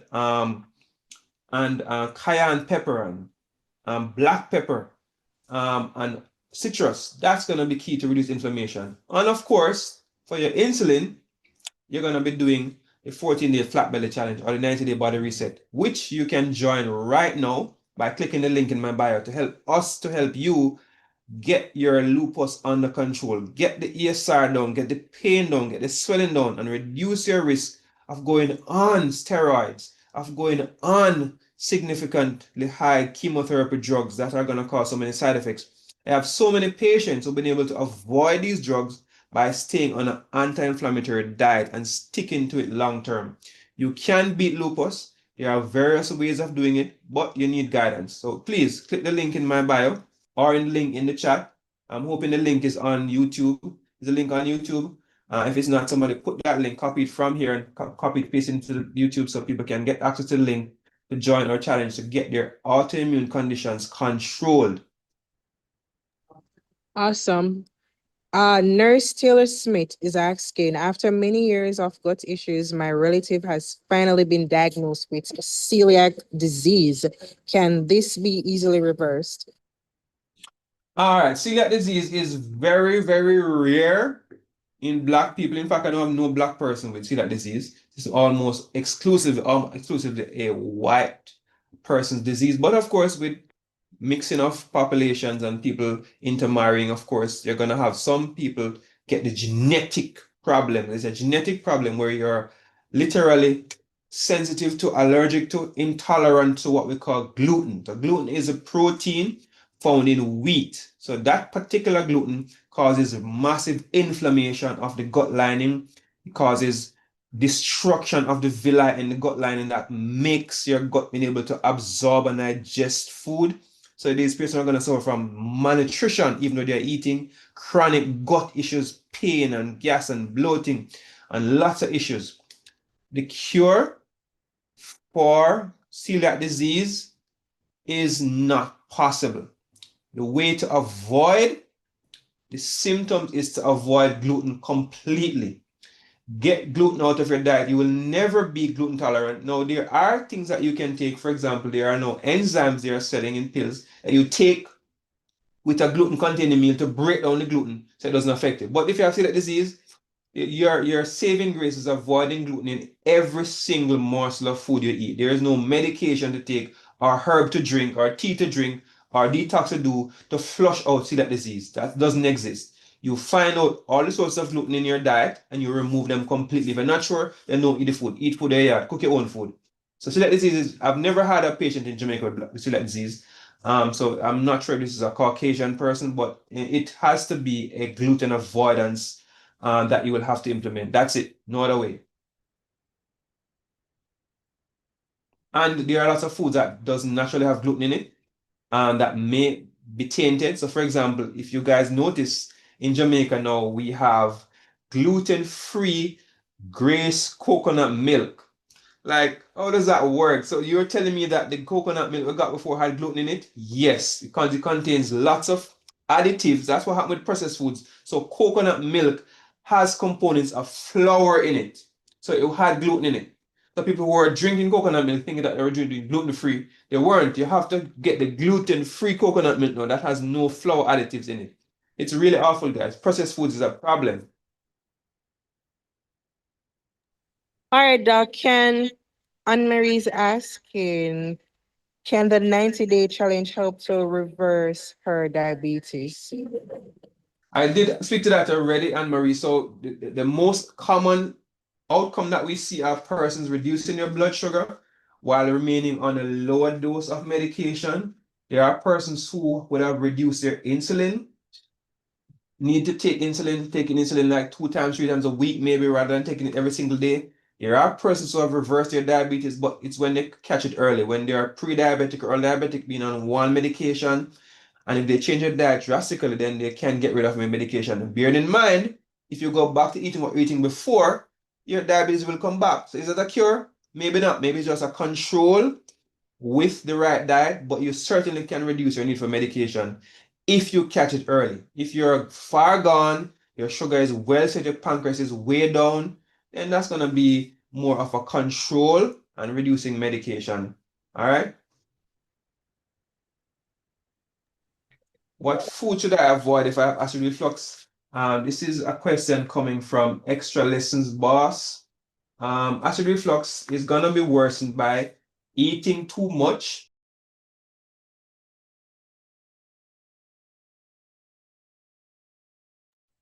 All Your right, Doc. question, Doc. Good question here. Carol is asking, why should we take vitamin D when we get the vitamin D from the sun? Great question. You shouldn't take vitamin D if you're getting vitamin D from the sun. The problem is that most people do not go into the sun. So the best way to get vitamin D is actually from the sun.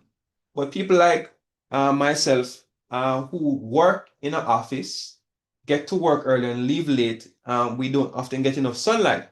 I try to get mine in the morning when I'm driving to work. Even today, I was at work and I took off 10 minutes and walked out down the road to visit one of my friends and walked back after 5 minutes to get some sunlight. So we should all try to get sunlight every single day.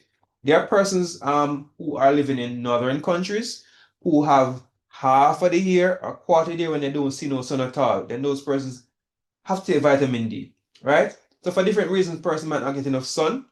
There are some persons who have things like lupus when they can't go in the sun. So Paula will tell you maybe when she had discovered lupus, she couldn't go in the sun because it would cause her skin rash to get worse. So there are different reasons why a person may not get enough sun, but if you can get enough sun, you do not need vitamin D. I don't think I get enough sun, so I take vitamin D. But sunlight provides a lot more than vitamin D. As I've told persons over and over again, sunlight is able to penetrate your skin.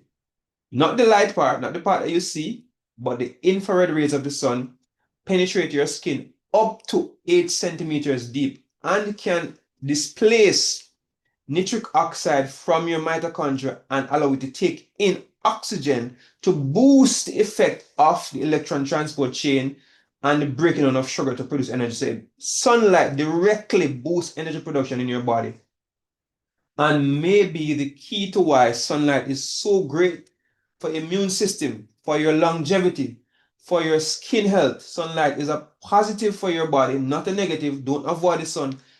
Seek the sun out deliberately. The blacker you are, the more sun you need. And there's nothing I can't say enough about sunlight. There's a whole industry now blooming where they are treating persons with red light therapy because red light is closer to infrared and it's the wavelength that penetrates skin and give you all its benefits, including to make your skin younger and prevent wrinkling. So sunlight can prevent wrinkling of your skin. We know that the UVA and UVB rays of the sun can cause wrinkling, but the infrared rays prevent wrinkling. and the effect of infrared rays is more significant. And so they're using red light therapy now to prevent aging and to preserve skin health. So that's a great, great area to look into, guys. Get your sunlight every single day when you can.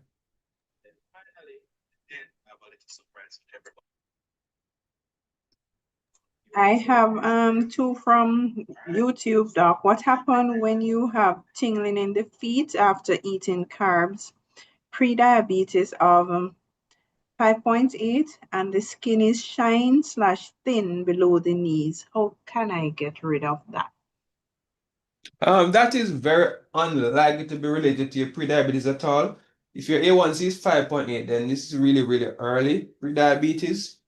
And this is not what's going to cause your skin rash and tingling. Something else is wrong. I cannot diagnose that based on the symptoms you've given me.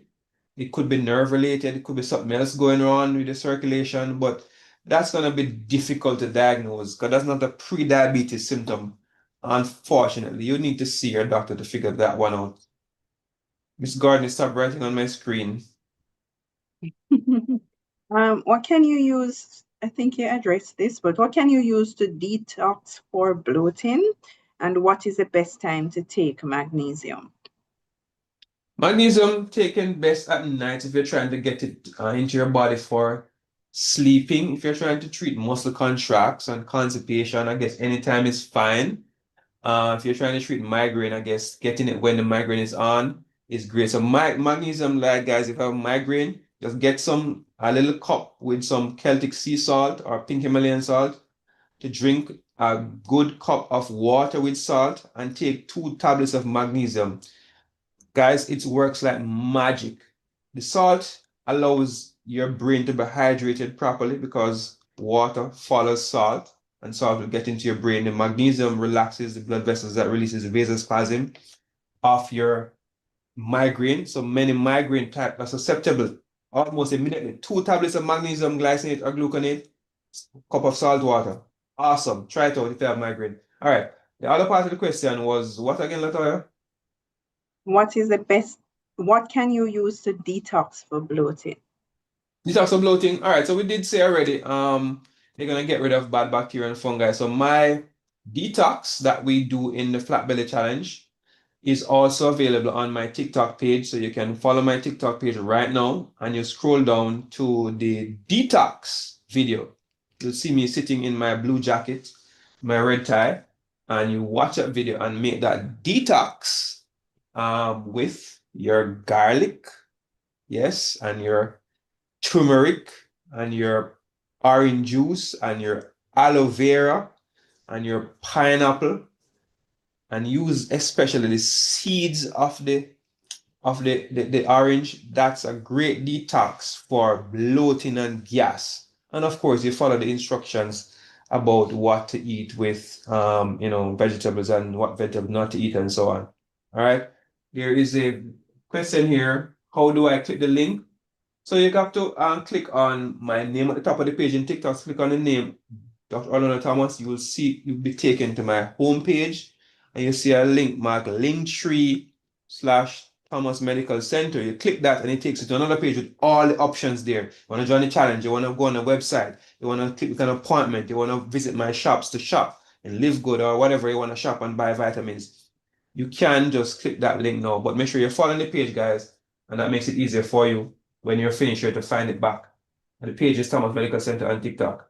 When's the next challenge? How do I participate? I've been struggling to lose weight.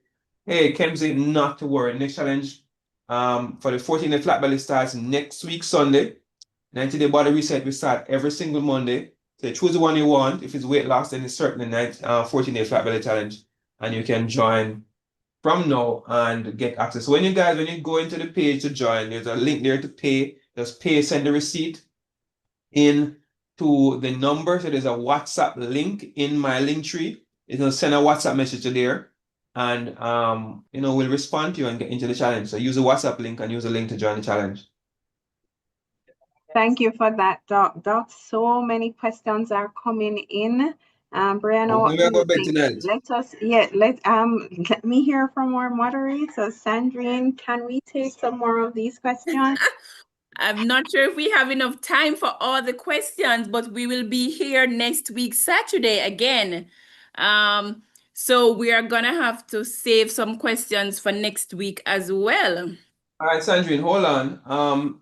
Next week, Saturday, I'll be in East Jamaica Conference talking at Men's Convention, and that starts, my presentation starts at 4:30. So I'm gonna end at about 6. So we're gonna be here next week, Sunday again, Sandrine. Unfortunately, I'm gonna take up your Sunday again. So it's not Saturday, it's next week, Sunday. I can't do Saturday.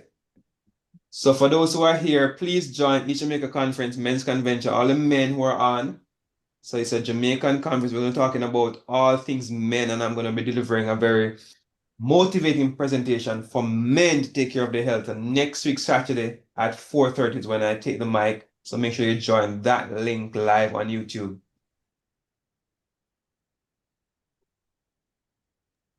Go Okay. ahead.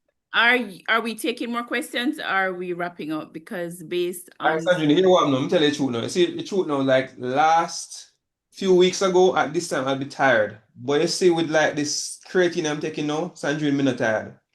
So I feel like I go to 9 o'clock and 10 o'clock. But it's a year no, call. Don't ask me. 'Cause if you ask me, I'll tell you just go no, on. well, it's not your call, sir. Okay, all right. So I'm thinking 2 minutes. So Latoy, if you have one last question, we'll take one last question before we just wrap it up. I'm gonna leave it to Brianna because it's gonna be hard. I'm not sure where Brianna left off, and I don't want persons to think that we selected somebody over them. Brianna, pick up where you left off. Oh, all righty. You guys put me on the spot. Lol, let why me- can't you answer my question? All right, let me Karen, go. you can message anybody in the group to get your question answered. Oh, okay, ma. Okay, ma. All right, so the last question that I left off from was from Sophia. Her question was, what are some good protein ideas for anti-inflammatory foods? All right, so the top proteins for anti-inflammatory are gonna be in the order of protein content. Certainly, I'd go with salmon and sardines as two great protein options that had lots of omega-3 to reduce inflammation. And I'm gonna go over to the nuts, and I'm gonna go with walnuts and cashews, rich in protein, very good anti-inflammatory foods. I'm gonna go over to the beans and peas category and go for chickpeas and lentils. Very good protein quality there. And in the seed category, it has to be hemp seeds. Hemp seeds, high quality protein, rich in omega-3, powerful anti-inflammatory. Go over to the fruits. Yes, fruits have protein. That's going to be guava. Guava is rich in lots of polyphenols and lots of nutrients to reduce inflammation. The rich yellow and red colors of different varieties of guava is going to be key there. And if you're going into meat, well, most meats aren't anti-inflammatory, so I'm probably going to skip that part. If we're going over to milks, gonna be again going into almond milk, but it's gonna come secondary to coconut milk. Coconut milk is high in lauric acid, low in any kind of carbs, and it's gonna be really, really key to reduce inflammation. Of course, you're gonna look at taking your omega-3 supplements.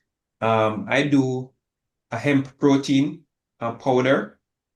And it has pea protein. So my protein powder is hemp protein and pea protein. So again, that's going to be 20 grams of protein per scoop. So sometimes I do 2 scoops. That's going to be powerful anti-inflammatory too. So those are some great options for you. Okay. Well, All right. sorry, Sandrine, not related, but Doc, the conference you mentioned, someone is asking if it's free. Yes, it's free. It's completely free. You can visit in person. In person, it's next week, Saturday. The entire day is the men's convention at the Washington Guards SDA Church in Kingston. It'll be live online on East Jamaica Conference, EJC, YouTube page. It'll be live online all day.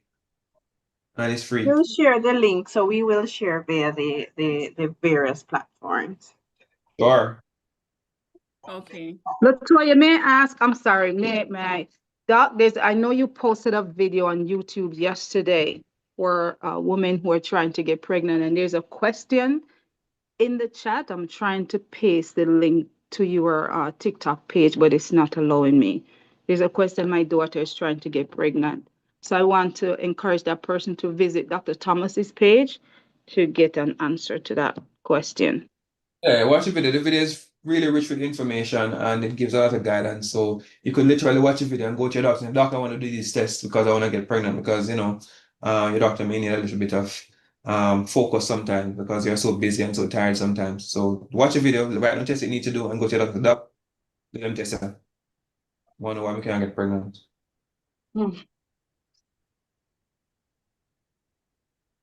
Okay, that looks like it. Yeah, that looks like it's on. Can you stop sharing your screen, Doc? Yes, all right. I'm going to start sharing my screen. All right. So thank you guys. We'll be here next week, Sunday, not Saturday. For those who would like to join the men's program, we will share the link in the various groups. So thank you all for being here. We are going to close with an ad. So do enjoy the rest of your evening. To transform your health in just 90 days. I am Dr. Orlando Thomas, your functional medicine doctor, and over the past year, I've helped almost 10,000 people lose almost 60,000 pounds. I have 20 years of experience in treating patients with autoimmune diseases, various types of cancers, chronic illnesses, heart disease, allergies, and various types of pain syndromes. I'm introducing to you now our 90-day body reset program, where in 90 days, I will help you move from sickness to health, whether it be lowering your blood pressure or lowering your blood sugar, helping to manage your cancer care, getting rid of your autoimmune disease, reversing it completely. In the next 90 days, you can be a brand new you. We'll be using all natural remedies, plant-based foods, targeted supplements and vitamins, proprietary detox program to cleanse your liver, your kidney, your blood, and your colon. And we will encourage you and show you how to exercise in a way that keeps you fit and prevents injuries. Are you ready? Click the link below and join the 90-day body reset program now.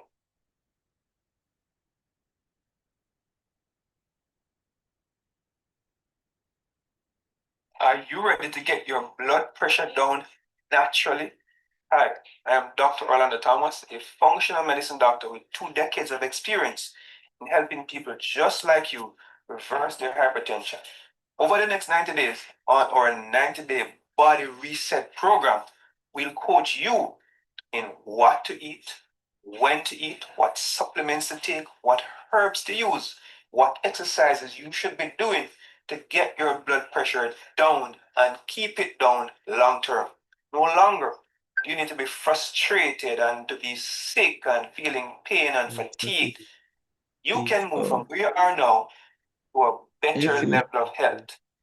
Free many medications that you now take. Click the link below to find out how to join the 90-day body reset project.